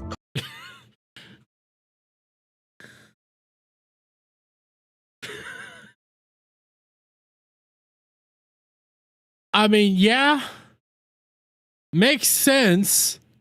This all sounds awful. There are no heroes in this story right now. But hey, you're all vile right now. God damn. Korikori acknowledged her motive but stressed to viewers, even though your reason isn't pure, this guy's dangerous. He warned that Gao could have targeted others. Korikori then explained that Gao was not only a VTuber illustrator but also known for creating adult doujinjis. Some of those works, Korikori suggested, may have been inspired I'm not gonna piss you off, Ariel. I love you, I love you, darling. by real-life encounters. He posed to explain for viewers unfamiliar with VTuber culture. For those unaware, in VTuber culture, the artist who draws the avatar is called the Papa. In this case, from this guy, Minato's Aqua's illustrator. Finally, Korikori revealed that Gao had also leaked confidential information in private calls. This included unannounced anime collaborations and behind-the-scene details about the VTubers he worked with. But just as the story seemed to reach its peak, This dude's more than dangerous. What the fuck? I get wanting to show that shit, you know, wanting to brag about everything you do, but there's so much levels to this. There's so much levels to this, and I'm sitting here going like, well, okay, yeah, violating everybody's, you know, the pedo stuff should be the first thing, you know, don't do that ever, the wood chipper. But then it's like, okay, he did this, so wood chipper for this. You know what? Another wood chipper round because you're just a scumbag and a dirty cheater. And then finally, you're revealing all this information, private information about VTubers. God damn. What more can you do?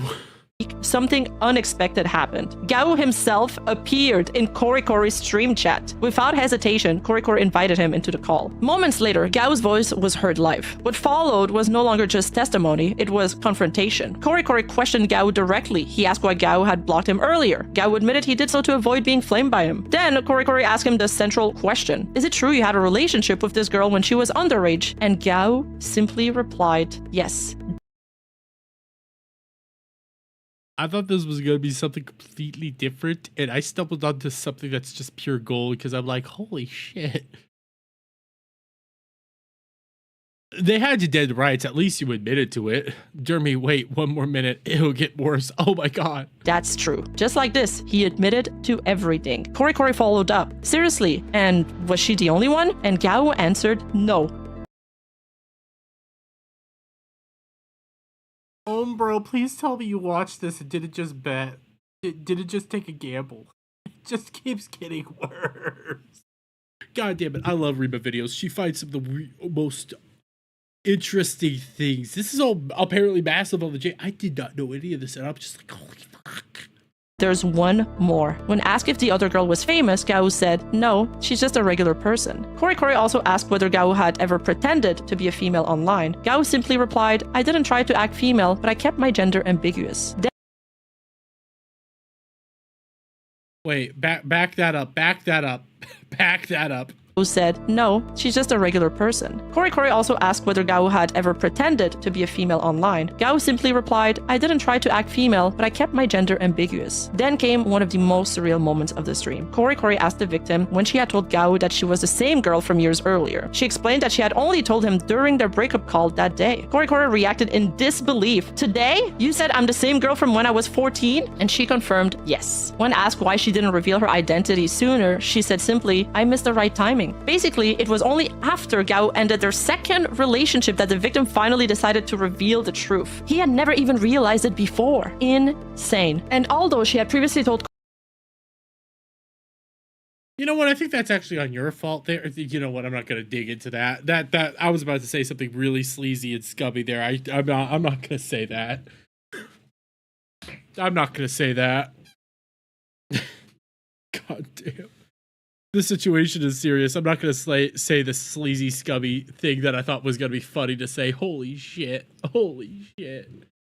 I'm too sober for this, guys. I'm too sober. Korikori about her story years ago. It was only now that she gave Korikori permission to tell her story publicly. And during Kori's stream, Gao himself confirmed this sequence of events. Korikori then asked her what she wanted from Gao now. Her response was direct. I want him to apologize for hiding his marriage, cheating, and I hope this prevents more victims. Korikori replayed her words to Gao. Can you apologize for that? Gao replied, yes, I'm truly sorry for hiding my marriage and for what I did. Korikori then asked if she planned to report him to the police. She answered, I'm thinking about it. I plan to discuss it with my parents. Turning to Gao, Korikori asked, what's your plan? Do you intend to take responsibility? And Gao responded, as an illustrator, I think it's going to be impossible for me to continue. I'm considering retiring. When Korikori commented, even though you're talented, Gao replied, I've betrayed the VTubers I work with. I probably can't be involved in this industry anymore. No, you can't be involved in this industry. You can't be involved with a lot of industries right now. You deserve prison time and a wood chipper. And Korikori encouraged the victim to work with her mother and consider legal action. She revealed that during the stream itself, she had messaged her mother, telling her what had happened. Her mother replied, "Thank you for having the courage to tell me." Korikori then reassured her and emphasized that reporting to the police was the correct next step. At another point during the confrontation, Korikori even asked Gao how he intended to take responsibility for what had happened. And Gao responded that if the victim did file a police report, he would turn himself in. As the stream neared its end, Korikori addressed his viewers directly. This wasn't just an internet controversy, this was a criminal case. And Gao, beyond his confession on the stream, made no public statement on social media. Korikori reminded viewers that what happened next would depend entirely on whether the victim filed a police report. And yet, as serious as Gao's admissions were, the story wasn't over, because equally troubling revelations were still to come. We're 9 minutes in. We're basically 10 minutes into a 30-minute video, bros. How much worse can this get? At this point in Korikori's stream, the situation was obviously no longer just a scandal, it was potentially a criminal case. In 2023, Japan officially raised its national minimal age of consent from 13 to 16 years old, ending a law that had remained unchanged for more than a century and was long criticized as among the lowest in the developed world, according to reporting from NPR. This legal reform was part of a broader overhaul of Japan's outdated laws related to violence. However, that national standard doesn't reflect the whole legal picture. Each of Japan's 47 prefectures can enforce stricter protections through local regulations. In prefectures like Tokyo, for example, the age of consent is effectively raised to 18 years old under Oh, so that's actually similar to a lot of it's kind of like the reverse of America, because certain states have different like age of consent laws. Like in, I believe, Kansas, where I'm from, the age of consent is technically 16, but the federal age is 18. So it's the reverse of that, at least in Tokyo. So that's actually interesting. I didn't know that little tidbit of fact. But apparently it gets worse. And yes, they do have a very, very, very low age of consent law thing there. Yeah, even, listen, I love Japan a lot. Some of that shit needs to get changed. The so-called obscenity ordinance designed to protect minors from exploitation. In this case, the victim mentioned working at a maid cafe in Kansai and stated that Gao lived nearby. Their apartments were reportedly just 3 minutes apart. Kansai encompasses major prefectures like Osaka, Kyoto, and Hyogo. While exact prefectural laws vary, many parts of Kansai have similar strict protections. Under Japan's Child Welfare Act, engaging in any intimate relationship with a person under 18 years old, unless legally married with parental approval, is considered a punishable offense. And in this situation, there was no gray area. Gao was approximately 40 years old. Wood chipper. Wood chipper. Wood chipper, wood chipper, wood chipper, wood chipper, wood chipper. The girl was just 14 at the time of their first physical encounter. According to NPR, under the 2023 reforms, any physical relationship involving someone aged 13 to 15 becomes a crime if the adult involved is 5 or more years older. Gao that shouldn't be that specific. It's just, you know what? Bye. Exceeded that threshold by nearly 3 decades. When we lay this against the timeline revealed in Korikori's stream, the severity becomes even clearer. Their first relationship began when she was 14, likely in late 2021 or 2022, and their second physical meeting happened in May 2025 when she was still a legal minor. And Gao himself acknowledged the gravity of Have a good night, bro. Have a good night, buddy. What he'd done. On stream, he stated that if she went to the police, he'd turn himself in. This was almost certainly a violation of Japan's child protection laws, and everyone watching Korikori's stream that night understood that. But as serious as Gao's confessions already were, there was more, and the next accusations were of an equally dark nature. Partway through the stream, Korikori revealed a new layer to the story, one that blurred the line between fiction and real-life harm. It turned out that Gao's work as an illustrator wasn't limited to safe commercial projects. He was also known for creating adult doujinjis, self-published manga with explicit content. And according to the victim, some of those works weren't entirely fictional. During the stream, Korikori questioned Gao directly. "You've confirmed that you used the victim's ex-girlfriend's name as a character in your doujinji, right?" Gao's answer was simple. Yes, intentionally. But the situation was worse than that. Korikori revealed that Gao had previously used a different underage girl he had dated 5 to 6 years earlier as inspiration for one of his adult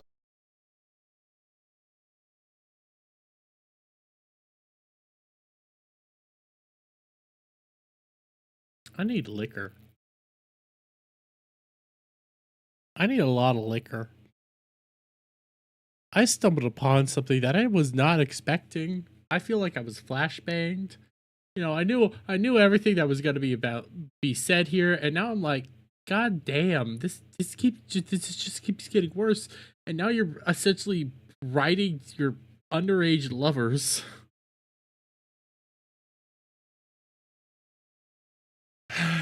Where's Fireball? I need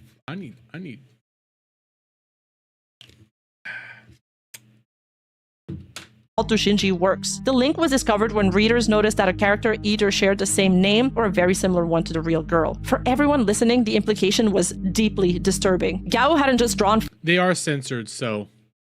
But, they're in the video. I get what you're trying to say, bro, but they're in the video. Fictional stories. He had used real people, real minors, mind you, as... Disclaimer, there is no official confrontation regarding the ex-girlfriend's age. Oh, confirmation of the regard. Though timeline strongly suggests she may have been a minor. This is Shadman level shit. This is Shadman level shit.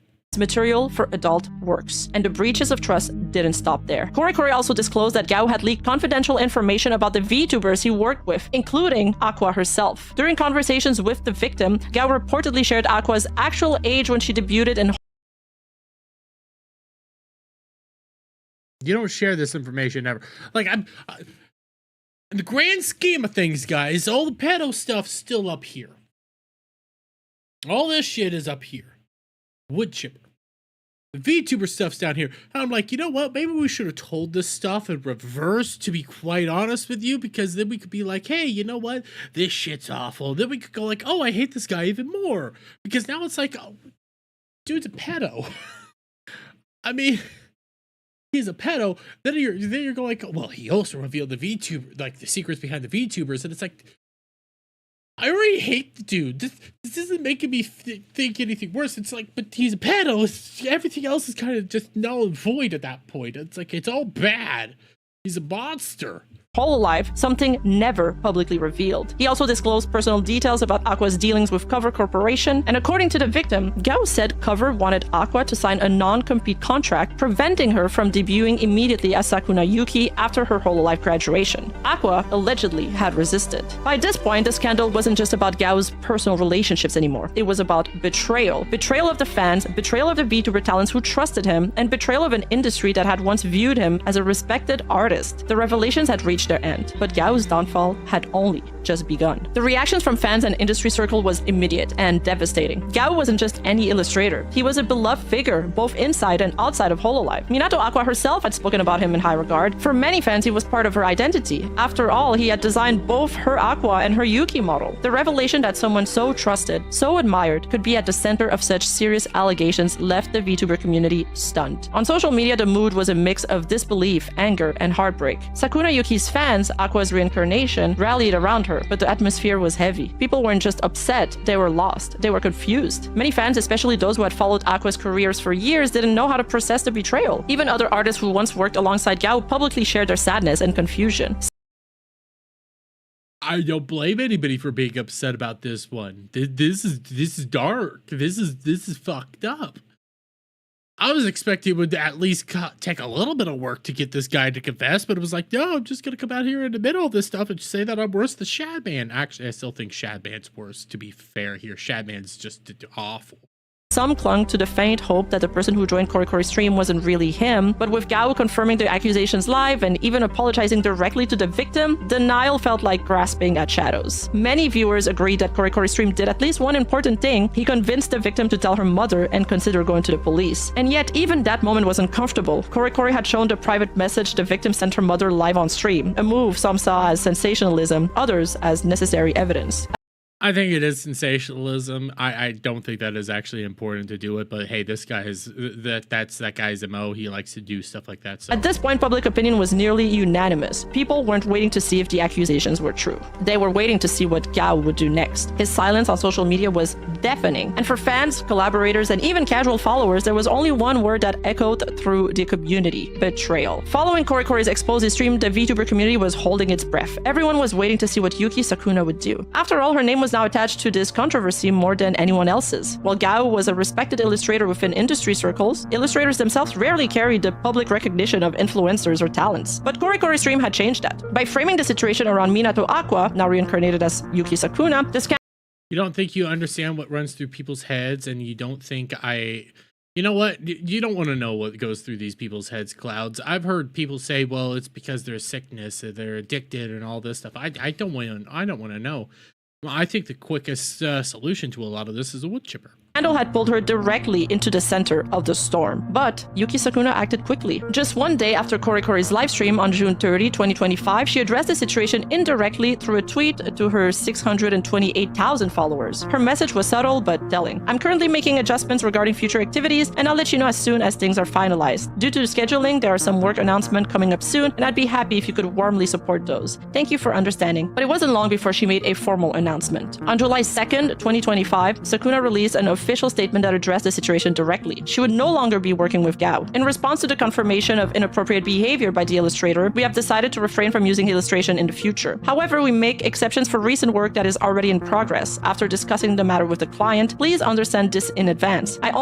That's smart. I mean, the current stuff, maybe you should find somebody else just to say to pick up the slack and just, cut all ties immediately. But hey, some of the stuff makes some sense. I'm still gonna sit here and go like, yeah, we probably shouldn't be doing this. The rights to the character design and will continue to work on them. On the other hand, we are currently in careful discussions regarding the visuals to be used in the live broadcast, including the use of a new illustrator. Although this is a sudden announcement, we would like to continue our activities as usual, so we would appreciate if you could keep a warm eye on us. We hope you will continue to support Sakuna Yuki in the future. The message was professional, calm, but unmistakably firm. Sakuna was cutting ties. In an industry where silence is often the norm, her swift decision to publicly distance herself from Gao sent a clear message. This was not something she could ignore. And then, Yuki Sakuna went live to address the controversy. But this wasn't her usual upbeat stream. Her tone was serious, her background was minimal, she even joked that her setup looked like an old-school Nico Nico broadcast. But the humor faded quickly. She got straight to the point. For those who had been following her updates on Twitter, she said the situation was probably obvious by now, but for everyone else, she explained her illustrator, the man responsible for her character design, had done something terribly serious. And now the consequences were public. Sakuna confirmed what many fans had feared. She stated that she and her team had urgently suspended the use of Gao's illustrations. She described the scandal as big news, admitting that it had caused chaos behind the scenes, saying things had been extremely difficult. But what stood out the most was her raw honesty. Sakuna openly admitted her shock and frustration, saying, 本当に何にも知らんくて。Oh wait, I was not even reading that. I was expecting to see something different. Give me a moment. Admitted her shock and frustration, saying, 本当に Really, I knew absolutely nothing. 何にも知らんくて。Yeah, I was really surprised. 思うこと Well, of course, I have lots of thoughts about it. いっぱいあるよ。正直ね。何 If I'm being honest, I think is what she said. What are you doing, you idiot? You know what? That's a fair thing to think. I'm still sitting over here like wood chipper, what steamroller? Yeah, steamroller, something like that. Something to take care of this. We could reenact the Austin Power scenes. Just move everything just a little bit closer together so that the guy can't really run away. I'm thinking this stuff through just a little bit here because, well, you're a pedo. ってんなおバカって思ったよ。 She described how overwhelming it felt when the scandal erupted. 本当に私の For ね、目 real, 線 from か my ら見 point る of view. Oh, for real, from my point of view. 一夜にして It was like a city got blown away in one night. 街が吹き飛んだ感じなのよ。起きたら I wake up and 世紀末だ。 what greeted me was the end of the world. I mean, if you think about it, this guy you've been working with for years at this point in time. You've been here for so long. He's been like one of your closest allies in a lot of the stuff. Then you find out all this disgusting, disturbing stuff about him overnight. Jesus Christ. だったみたいな。本当それぐらいの感覚なの。一体何があったんだってばよ。 Then came something no one expected. She hinted at the financial damage caused by the scandal. いつかね、One day, I do feel like I want to reveal what the monetary hit was. Ooh. Oh, she probably would actually end up seeing a bunch of people like dropping her because of the art that she uses and the people that she was tied to. She probably actually did take a massive hit to her funding and sponsorship deals just because of like the blowback at the end of the day. That probably would have happened there. People probably quit following her. People probably quit super chatting her because she utilizes his artwork, his models and stuff like that. That this is fucking serious. Massive VTubers now basically losing a big hit of her funds because of what the artist did. And people thought most VTuber dramas were just them talking about themselves over and over again. Nah, get shit like this from time to time. 金の面とかでも出したいもんね。ビビるよ。とんでもないよ、正直。マジでびっくりすると思う。 But it was quite incredible is what she was saying. wasn't just about money, it was about powerlessness. She explained to viewers, 私にどうにかでき But even so, there are problems that I can do something about, and others that I can't do る anything 問題 about. とどうにもできない問題があって、私だけが If it was just me taking all the damage, then it's still fine. You can talk to minors as a reasonable adult and guide like an elder brother or father, not a wolf in heat. I mean, I agree with that, but at the same time, I take the stance of just don't talk to minors. じゃあ損害を被るだけなら If it was just me taking all the damage, then it's still いい fine. のよ。その損害を Then I just have to accept all those damages. 受け入れ But てってなってくるんだけど、もっと大きな when companies that are often even bigger scale are involved, when companies that are of an even 規 bigger 模感 scale are の involved, 会社さんとかが関わってくると、その会社 then the decision of those companies have to be accounted for. I mean, Hololive was technically involved in all this. Hololive, Cover Corp, they were all involved in this technically because of the person that they employed that was doing all this. I think also around the same time that she was still a part of actually, no, during Hololive times. So he was doing all this while still being a part of their whole company. God damn. Just the thought of the amount of damage this brought. さんの判断とかもあったりするわけ。 and then came the moment fans had been dreading, her plans for the future. Sakuna confirmed that a redesign was likely coming, but she wasn't too sure on it yet. デザインというか、ちょっと、まあ、 It might change, about my design, it might 変わる change かなと。 a リデザイン bit. というか、 Well, in terms of バージ redesign, ョン I'm thinking of having two versions of my design. You should probably do a redesign, do like maybe a little bit alters here or there, maybe change up the hairdo just a little bit, maybe even the hair colors a little bit, not drastically, but new outfits, new things like that, just to try to move away from everything. That actually makes kind of sense. を考えています。イラストレーターさんは And there will likely be a different illustrator for each version. That's smart. 多分それぞれ違うかも。 Yet, despite every And also, you have to think that's a lot of money right there. That's a lot of moolah just to do two different things. So she's going to have to build up time to actually do that. Even if she does go through with that, I don't know. But that's a lot of time, effort, money, and preparation just to do all that. And this is all because the guy was a pedo. Sakuna took time to thank everyone who had supported her. She said that industry colleagues, friends, and fans had helped her get through what she described as the hardest period of her career. Near the end of her stream, she issued one last warning to fans. 変な情報 Don't just swallow. How about if we change those words? Don't just swallow up weird info, hook, line, and を鵜 sinker. 呑みにしないでください。それを And also don't 拡 spread 散しないでください。確証のない information that has no basis. That's actually fair. I like to do that as well. Just, take in the information, figure out what's what, and then put out the actual correct information. This just lessens my hope in humanity. I mean, there's still hope in humanity. You only ever hear about the bad stuff. There's always the good stuff that still happens. You just don't hear about it because people don't like to talk about all the good times. 情報をどれが本当でどれが嘘か Please carefully figure out what is true and what is は false. ね、しっかり見極めて。 And finally, she reassured everyone that this wouldn't be the end for her. Even after losing a trusted illustrator, even after public betrayal, she promised to keep moving forward. And just like that, the fallout reached the official stage. Gao's career wasn't just ending, it was being erased. Because following Korikori's expose, Gao's professional collapse began almost immediately. One by one, companies he had worked with started to distance themselves from him. One of the first was the PC game girls' creation Shoujo Art Tales, published by This looks interesting. This is probably what's going to happen, and I don't have a problem with this one. Xnoa and part of the DMM group. On June 30th, 2025, just a day after the scandal broke, Girls Creation PR issued a public announcement confirming Gao's involvement in their project. They wasted no time. The statement began, "We are providing information regarding some character designs that have been inquired about. Please check the in-game announcement or the attached images for details." Gao was responsible for the character design for the game. But that wasn't all. In a longer statement posted to their official website, the management acknowledged receiving a wave of inquiries about Gao's involvement, and they admitted they didn't have yet a full understanding of the situation, stating, "We do not have a detailed grasp of the situation, but we will continue to confirm the facts." They then confirmed that Gao was no longer working on any ongoing content for the game. However, minor pushback. This is just editing advice there, Rima, and to take this as you will. Maybe instead of doing, like this and then doing the highlights. And they admitted they didn't do the have yet a full understanding of the situation, stating, "We do not have a detailed grasp of the." Yeah, like right here, and you only do really 2 highlights here.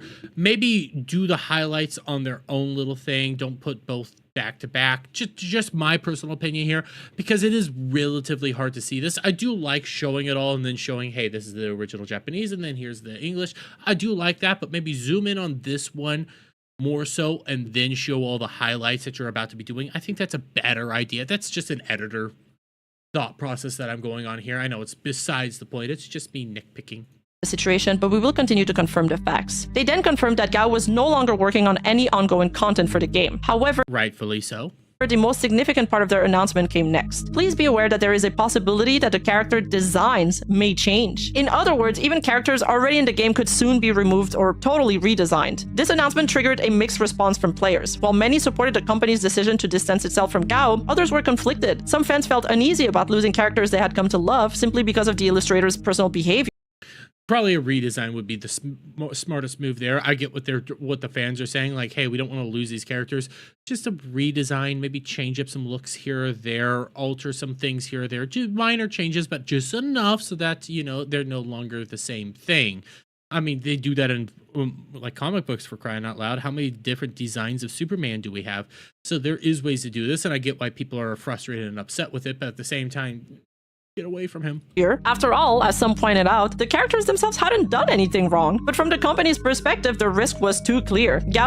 I actually agree with the company on this one. I get where people are saying like the characters that were made weren't involved, but depending on what the actual contracts are, it actually might be a smarter idea to get away from that. Potentially he could be seeing royalties from all of his art. That's just me putting out some information. That doesn't mean that he is doing that. This is just, basic business here.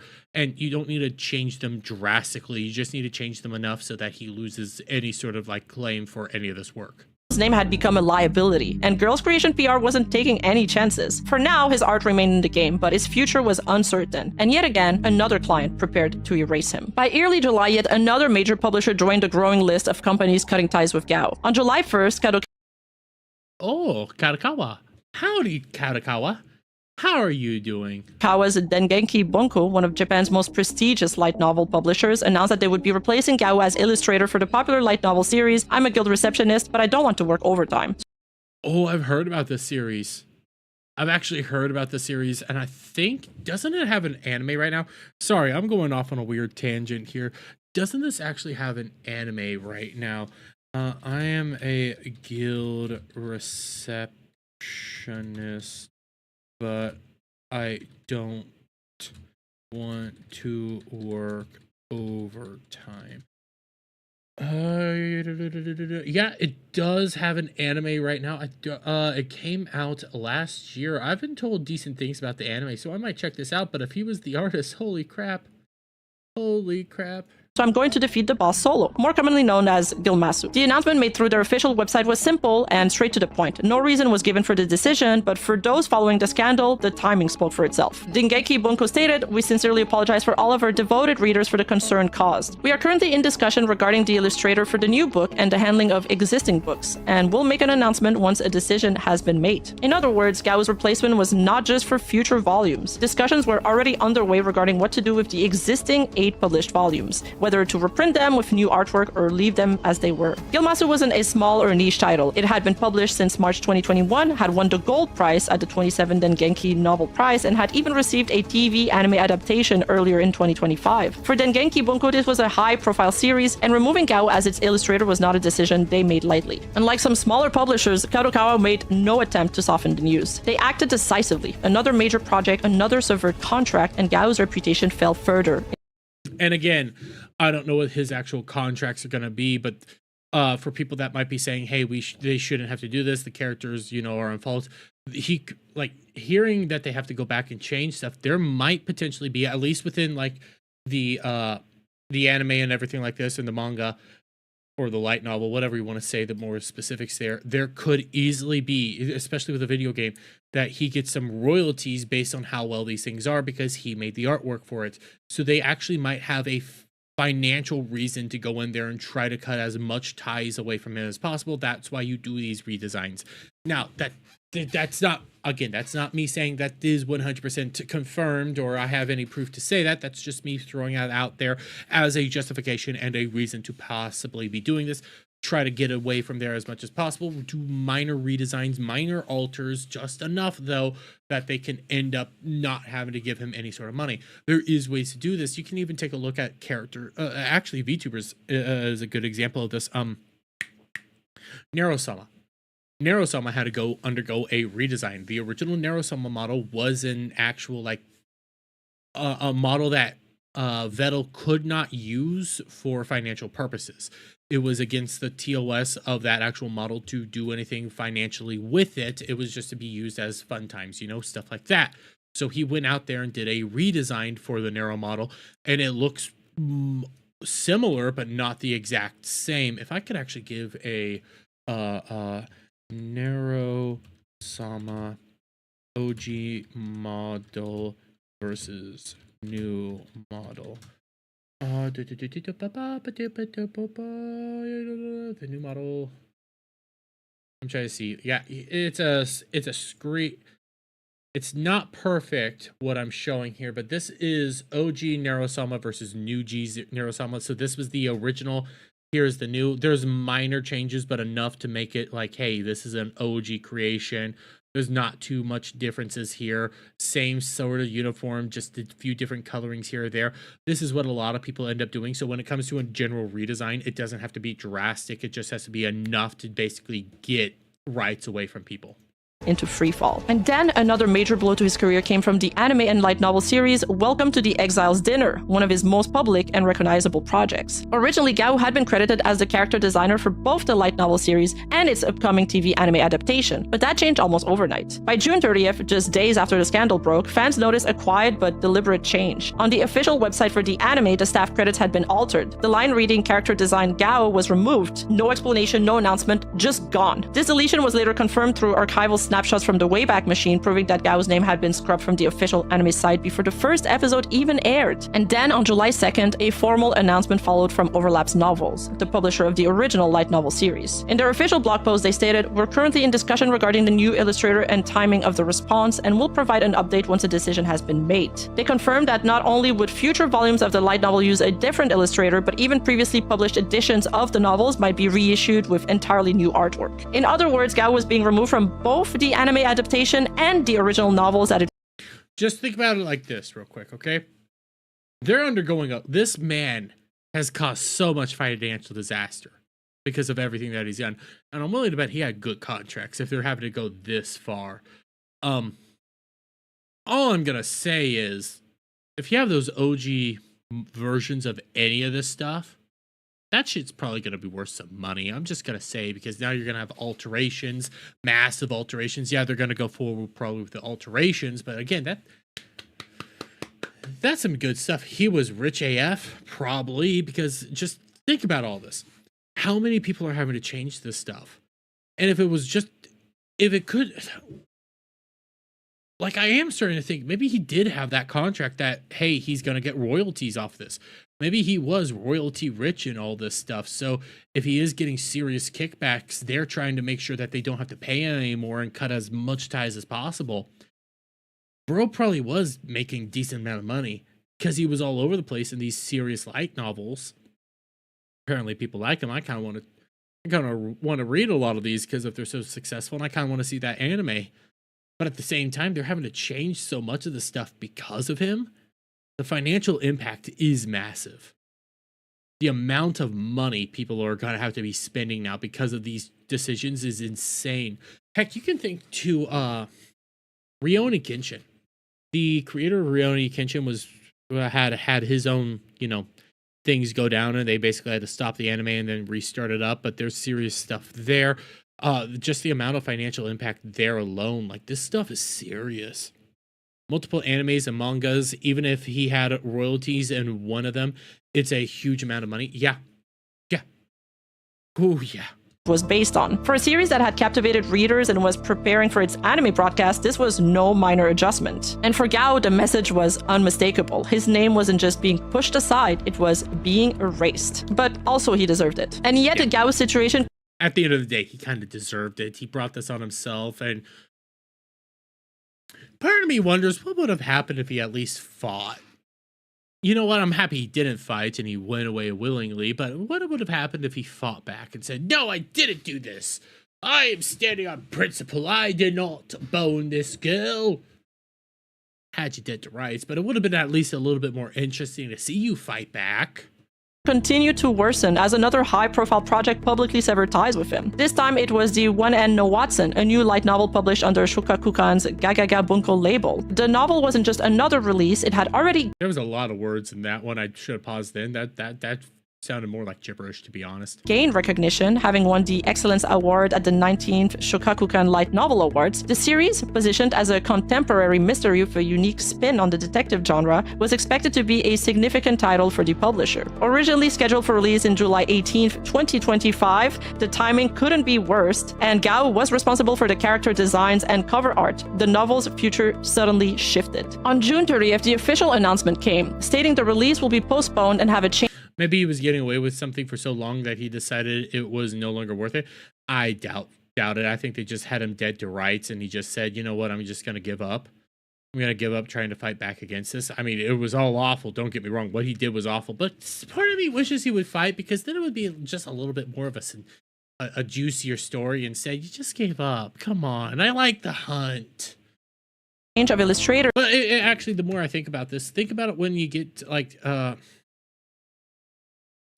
the hunters that you get a lot of nowadays, like the people that Roblox has been fighting against, you know, you get those hunters, and even when you get the hunters, sometimes they just, you know, they come out and they just start spilling the beans of everything they did for some odd reason. They just start saying, yeah, I did this. Yeah, I did this. Yeah, I sent that picture. Yeah, I said I wanted to do that with that little boy.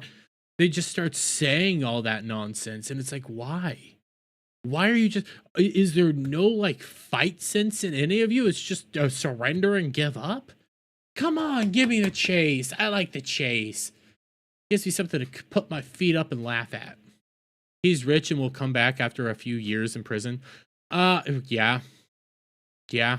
Again, I love Japan, but some of their laws and restrictions are a little weird. No, Cloud, do not clip any of that. Due to the circumstances involving the original illustrator, Gao. They sincerely apologize to everyone who was looking forward to it. Unlike previous projects where Gao's existing work remained for the time being, One N Watson was halted outright. The novel's release was postponed, all illustration tied to Gao was being replaced before the public would ever see them. They wanted none of that, and the publisher acted with a full restart. For Gao, this was the complete shutdown of a title that was supposed to mark the next chapter in his career, and once again, the industry moved on without him. In just a matter of days, Gao's career entirely collapsed. Justifiably so. Let's not mince words here. I get what she's trying to, you know, tell you the story, tell you the narrative, which I love. This is one of the big reasons I love Rima videos. She does a great way of actually telling you the story and spinning you along this entire tale. And that's not me trying to like downplay anything. It's just really entertaining, and you just sit here and you're like, God damn, I fucking love this shit. But everything that she's saying here is like, it's justifiable, bro. You did heinous acts. You're a monster. Trusted illustrator to industry pariah, his clients cut ties, his work were pulled or redesigned, and his online presence disappeared. His Pixiv accounts were closed, his fan box was gone, his name completely erased. And yet, perhaps the most unsettling part of this entire story... Unsettling, not unselling, unsettling. I get it. You're a French Canadian. Okay, you're one of the few French Canadians in my world that I love, Rima, but it's unsettling, not unselling, unsettling. Is how it even came to light at all. Because if not for one bizarre, almost impossible twist of fate, none of this might have been exposed. By sheer coincidence, Gao unknowingly dated the same minor twice, years apart. He blocked her... How does that even happen?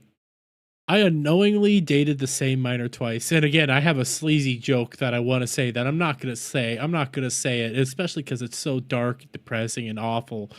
But you're just sitting here like, how do you pull that off? You guys both had different accounts, and somehow you slept with the same minor twice. And I see Nagranol dropping that emote. Yeah, Yeah, that was a thing that was said, Nagranol. That was a thing. The prison time will be no longer than a decade, mostly 7 to 8 years, and he's free with all of his money saved. To be fair, you're also not wrong, especially over in Japan. Say it, you know you want to. I'm not gonna say it. I'm not gonna say it, especially because I'm recording this for a video. I am not saying that. I'm not. After both relationships too, and when he broke up with her a second time, she chose to speak out, partially out of anger. And if it had been anyone else that second time, Gao might still be working quietly behind the scenes today. What a chilling thought. But all I'm gonna say is you obviously weren't very rememberable, if you get my drift. as his career collapsed, one question lingered. What happens next? Japan's legal system has long faced criticism for its handling of sexual crimes, and past cases offer little reassurance. In 2020, for example, Tatsuya Mitsuki, the writer of Act Age, was arrested for molesting schoolgirls. He received a suspended sentence, 1 year and 6 months. He never served time. Then there's Nobuhiro Watsuki, the creator of Rurouni Kenshin, who was arrested in 2017 for possession of CP material. His punishment? A fine, approximately of $1,900, and a brief hiatus from his manga. Yeah. Let's not mince words here, guys. Like, I love Japan, but you have your faults. Seriously, you have your faults? National sales of Rurouni Kenshin paused for a time, but ultimately it resumed, and the series even received a new anime reboot in 2023. Both cases led to widespread outrage, and yet both creators continued their careers. It's worth noting both of these cases occurred before Japan's landmark legal reforms in 2023, so whether those changes will affect Gao's situation remains to be seen. But at the time of this recording, no formal charges have been confirmed, and Gao, who we talk about, a Gal. His name's Gal. I don't remember his full name, but he was a large VTuber artist. He did a lot of like anime illustrations, manga illustrations, light novel illustrations. Like, he was a big guy. He was very massive, and yeah. The creator not involved for the Kenshin reboot. Oh, the creator's not involved? I did not know that part. But he probably gets some royalties and kickbacks. Himself had issued no public statement beyond his confession during Korikori's stream. But in the court of public opinion, the verdict is he probably won't even see jail time, to be quite honest with you, bro. That's a sad reality. But we don't know if the new laws might have any changes, because those went into effect in 2023. It's clear. His clients are gone, his works are being replaced, and even if the legal system remains uncertain, his career is not. Because in industries built on trust, on parasocial bonds with fans, the loss of public faith is often a harsher sentence than any court could deliver. And for the VTuber world, the anime industry, and fans alike, this story serves as a sobering reminder. Behind every username is a person, and sometimes those people are hiding things far darker than anyone could imagine. Thank you for watching. If you've enjoyed today's breakdown and want to support the channel, make sure to like the video, subscribe, and hit that bell icon so you never miss a future upload. And if you're interested in exclusive videos, anime reactions, and unfiltered commentary I can't post here on YouTube, check out my Patreon. The link's in the description below. I might need to check out her Patreon. I joined her Discord recently, and I am a member of her channel. But I might have to join her Patreon, especially because I want to see what that drunk rendition was. Support help keeps these deep dives going every single week. Oh, and if you want to discuss this story or just hang out with other anime and VTuber fans, come join my Discord server at discord.gg/. Rima also has a really good rat dump, so I've been utilizing that for some of the things that I've been looking at. So Rima, like all of her stuff, I can't get enough of. And the reason why I haven't clicked off this video yet is because, one, I let her pimp her things, because that's the right thing to do. If they have a sponsor or anything like that, you let them pimp it, because hey, you're watching their content, let them pimp their things. But also, I'm hoping we get some of her fun edits. Rima, it's free and we'd love to have you there. Thank you for watching, and I'll see you in the next one. And while Gao alleged that Cover wanted Aqua to sign a non-compete contract. Sorry, I'll get this right. I love listening to her outtakes and all of her her screw ups. It's charming because it shows you that she's not perfect. As Sakuna Yuki after her, the message was professional, calm, but unmistakably. And yet, even in that so admired could be at the center of such serious allegation left. The series positioned as a contemporary. There's some funnier versions of like her outros and outtakes that are her essentially like how to actually Google the word and listen to how it has to be pronounced. But at the end of the day, that was a flashbang. was not expecting to watch what I saw there. Again, the title of the video was beloved VTuber artist confessed to crimes live and destroyed his career. I was like, hey, at least there's gotta be some sort of chase to this. No, the bro just came out and admitted it. I was like, there has to be at least something interesting. Oh God, oh, you're not even gonna fight. Well, and then just the fallout of it. Again, guys, I love Rima videos. If you guys ever have a chance, go watch Rima videos. I can't pimp those out enough. I love so much of her content. She's always so charming and thoughtful, and she gets a lot of good stuff. And also check out her Discord, rima.gg or whatever it was. Like, her Discord has good rat dumps and stuff like that, and I do utilize that myself. I'm not even gonna lie. I'm not gonna mince words. I utilize it. So that's that. And I just stopped the recording. Seriously, I love Rima content. And she not a whole, like, Rima content is, you can get some controversies here or there, but they're so good. Gotta get some sleep. Have a good night, Nagranal.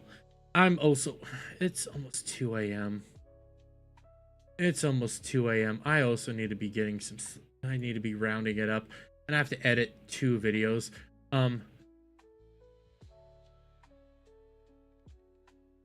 Of course, fucking everybody's blaming me for the VTuber fucking clip that Gal shared, but it's all Cloud's fault. Fucking Gooner VTuber clips. I don't share that stuff live.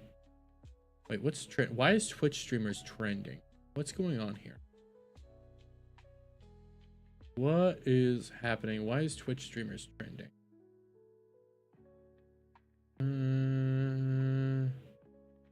I'm not getting it. Why is Twitch streamers trending? Unless it's just a bunch of people streaming on Twitch that apparently it happens so much that people, god damn, what the fuck's wrong with your nose? The fuck's wrong with your nose? The fuck's wrong with your nose? I just stumbled upon this guy after hitting the whole Twitch streamer thing, and I'm looking at this dude's face. It's like, what the fuck's wrong with your nose? Dude, probably don't use the rounded glasses. That's probably not a good idea there. And your nose. I'm just staring at your face, bro. You what the fuck? What the fuck?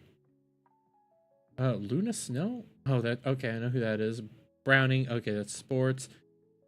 Izumi. Why is Izumi trending? What's going? Oh, it's a video game. Oh, I can't show that on stream. Oh, thank God. I did not show that on stream.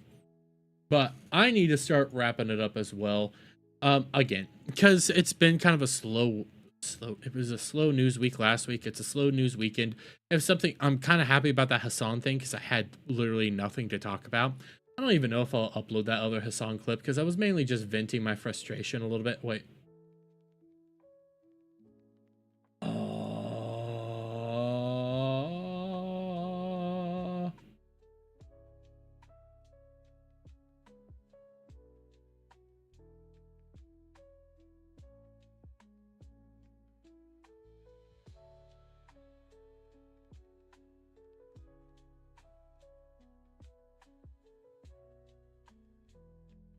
No.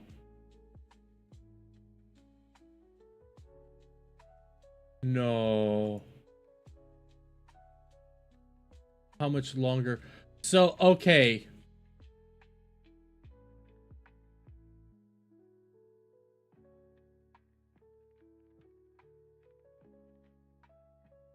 Bro, this is happening. This just crossed my thing from a few minutes ago. Hasan reminisces about his Tom Cotton harm tweet. You know, that tweet I've been mentioning about. I'm showing you right now. This illegal, okay? Tom Cotton, yeah. This is illegal. And this was not funny. This looked very bad, and it does look like you wanted to harm him. It's just like... it's just so... It's so funny that, like, all of the people who think the peak of comedy is, like, saying the N-word will unironically look at stuff like this and to this day still go, this person wanted to assassinate a sitting senator. I still believe you wanted to harm that sitting senator. There's no running away from that. You have said openly on several different streams that you wanted to cause harm to people. Again, you said to brutalize landlords. You have openly said that America deserved 9/11. You have said so many insane things. I'm sorry, I'm not taking any of this shit at face value anymore. I know, well, I'm not gonna listen to you try to recontextualize anything. You said it, own it. He did a death threat to a sitting senator. Like, that's crazy. That's crazy. What do you mean? Why are you fucking concern trolling? Shut the fuck up. Hey, he's concerned trolling, but again, I'm turning the background music on again. To this day, people think he wanted to sitting senator. You're concerned trolling, and just remember, yesterday he did tweet this out. He started showing this off and tagging Team YouTube. How much longer will at YouTube allow this dude to stream? Spent years stalking me with his community, liberal streamer and sex pest Destiny, whose son is a neo-Yahtzee, calls for Hasan Piker to be harmed after Hasan stated that Palestinians have a legal right to resist the illegal occupation of the West Bank. You called for somebody to be harmed. Yeah, you don't get to do the same thing. You don't get to say, oh, that's just a joke, and then say, oh, he's doing a bad thing. No, it's either both or not. Sorry, I'm not playing these fucking games. You don't get to cry about this shit and then say everything that you say is just jokes. You don't get to play these games. You're not getting out of those Futa allegations, Scott. Yeah, he's not denying that he loves Futa. He's not denying. But okay, I pretty much tapped out with topics. Again, I'm gonna double check with that Iron Mouse thing just to make sure I grab the right thing. But until I do, I'm not gonna be playing that one. I do have some other Rima videos I do want to end up bringing up on stream someday, but I'm not gonna be promising that I put them out there. Or like if I bring up another Rima video, it's gonna be like, hey, it's because of this or it's because of that. Or there's something in the news, because I don't want to just sit here and watch Rima videos, because there's some that it's not really relevant, and there's some that are interesting, and maybe just be like, hey, a chill out time, we pull up a Rima video, because there are actually some Rima videos I think you guys would find interesting. If I pull up Rima right now, Rima even stuff.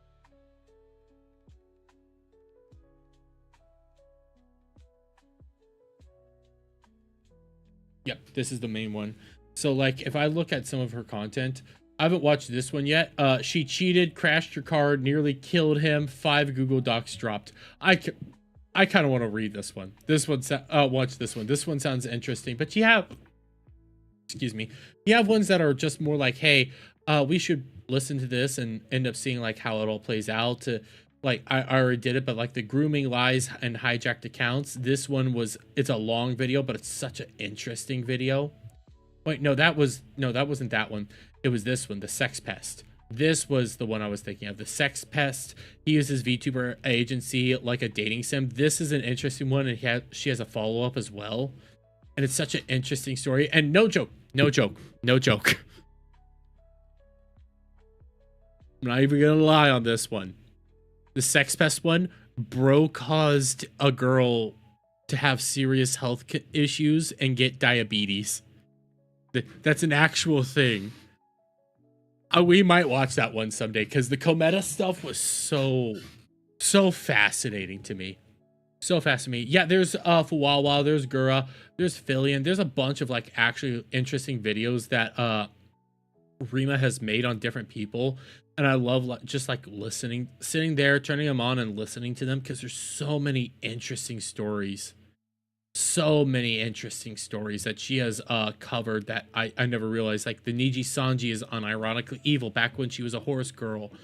You have the Niji Sanji, the Made Men and all that. You have the story of Pikami to Henya. You have a bunch of really interesting stories that she has discovered that I've learned through her, and there's like just interesting back and forths that make you just sit there and go like, huh, I never realized. Like this one right here, the Gunpei situation, because Gunpei is starting to pop back up, and there's like resurfaces of Gunpei. You guys wouldn't believe how deranged that one got. And I'm sitting here laughing at it. It's like, no, that got deranged. That got deranged. Like, I like her content. I like her content. You can turn it on and just relax.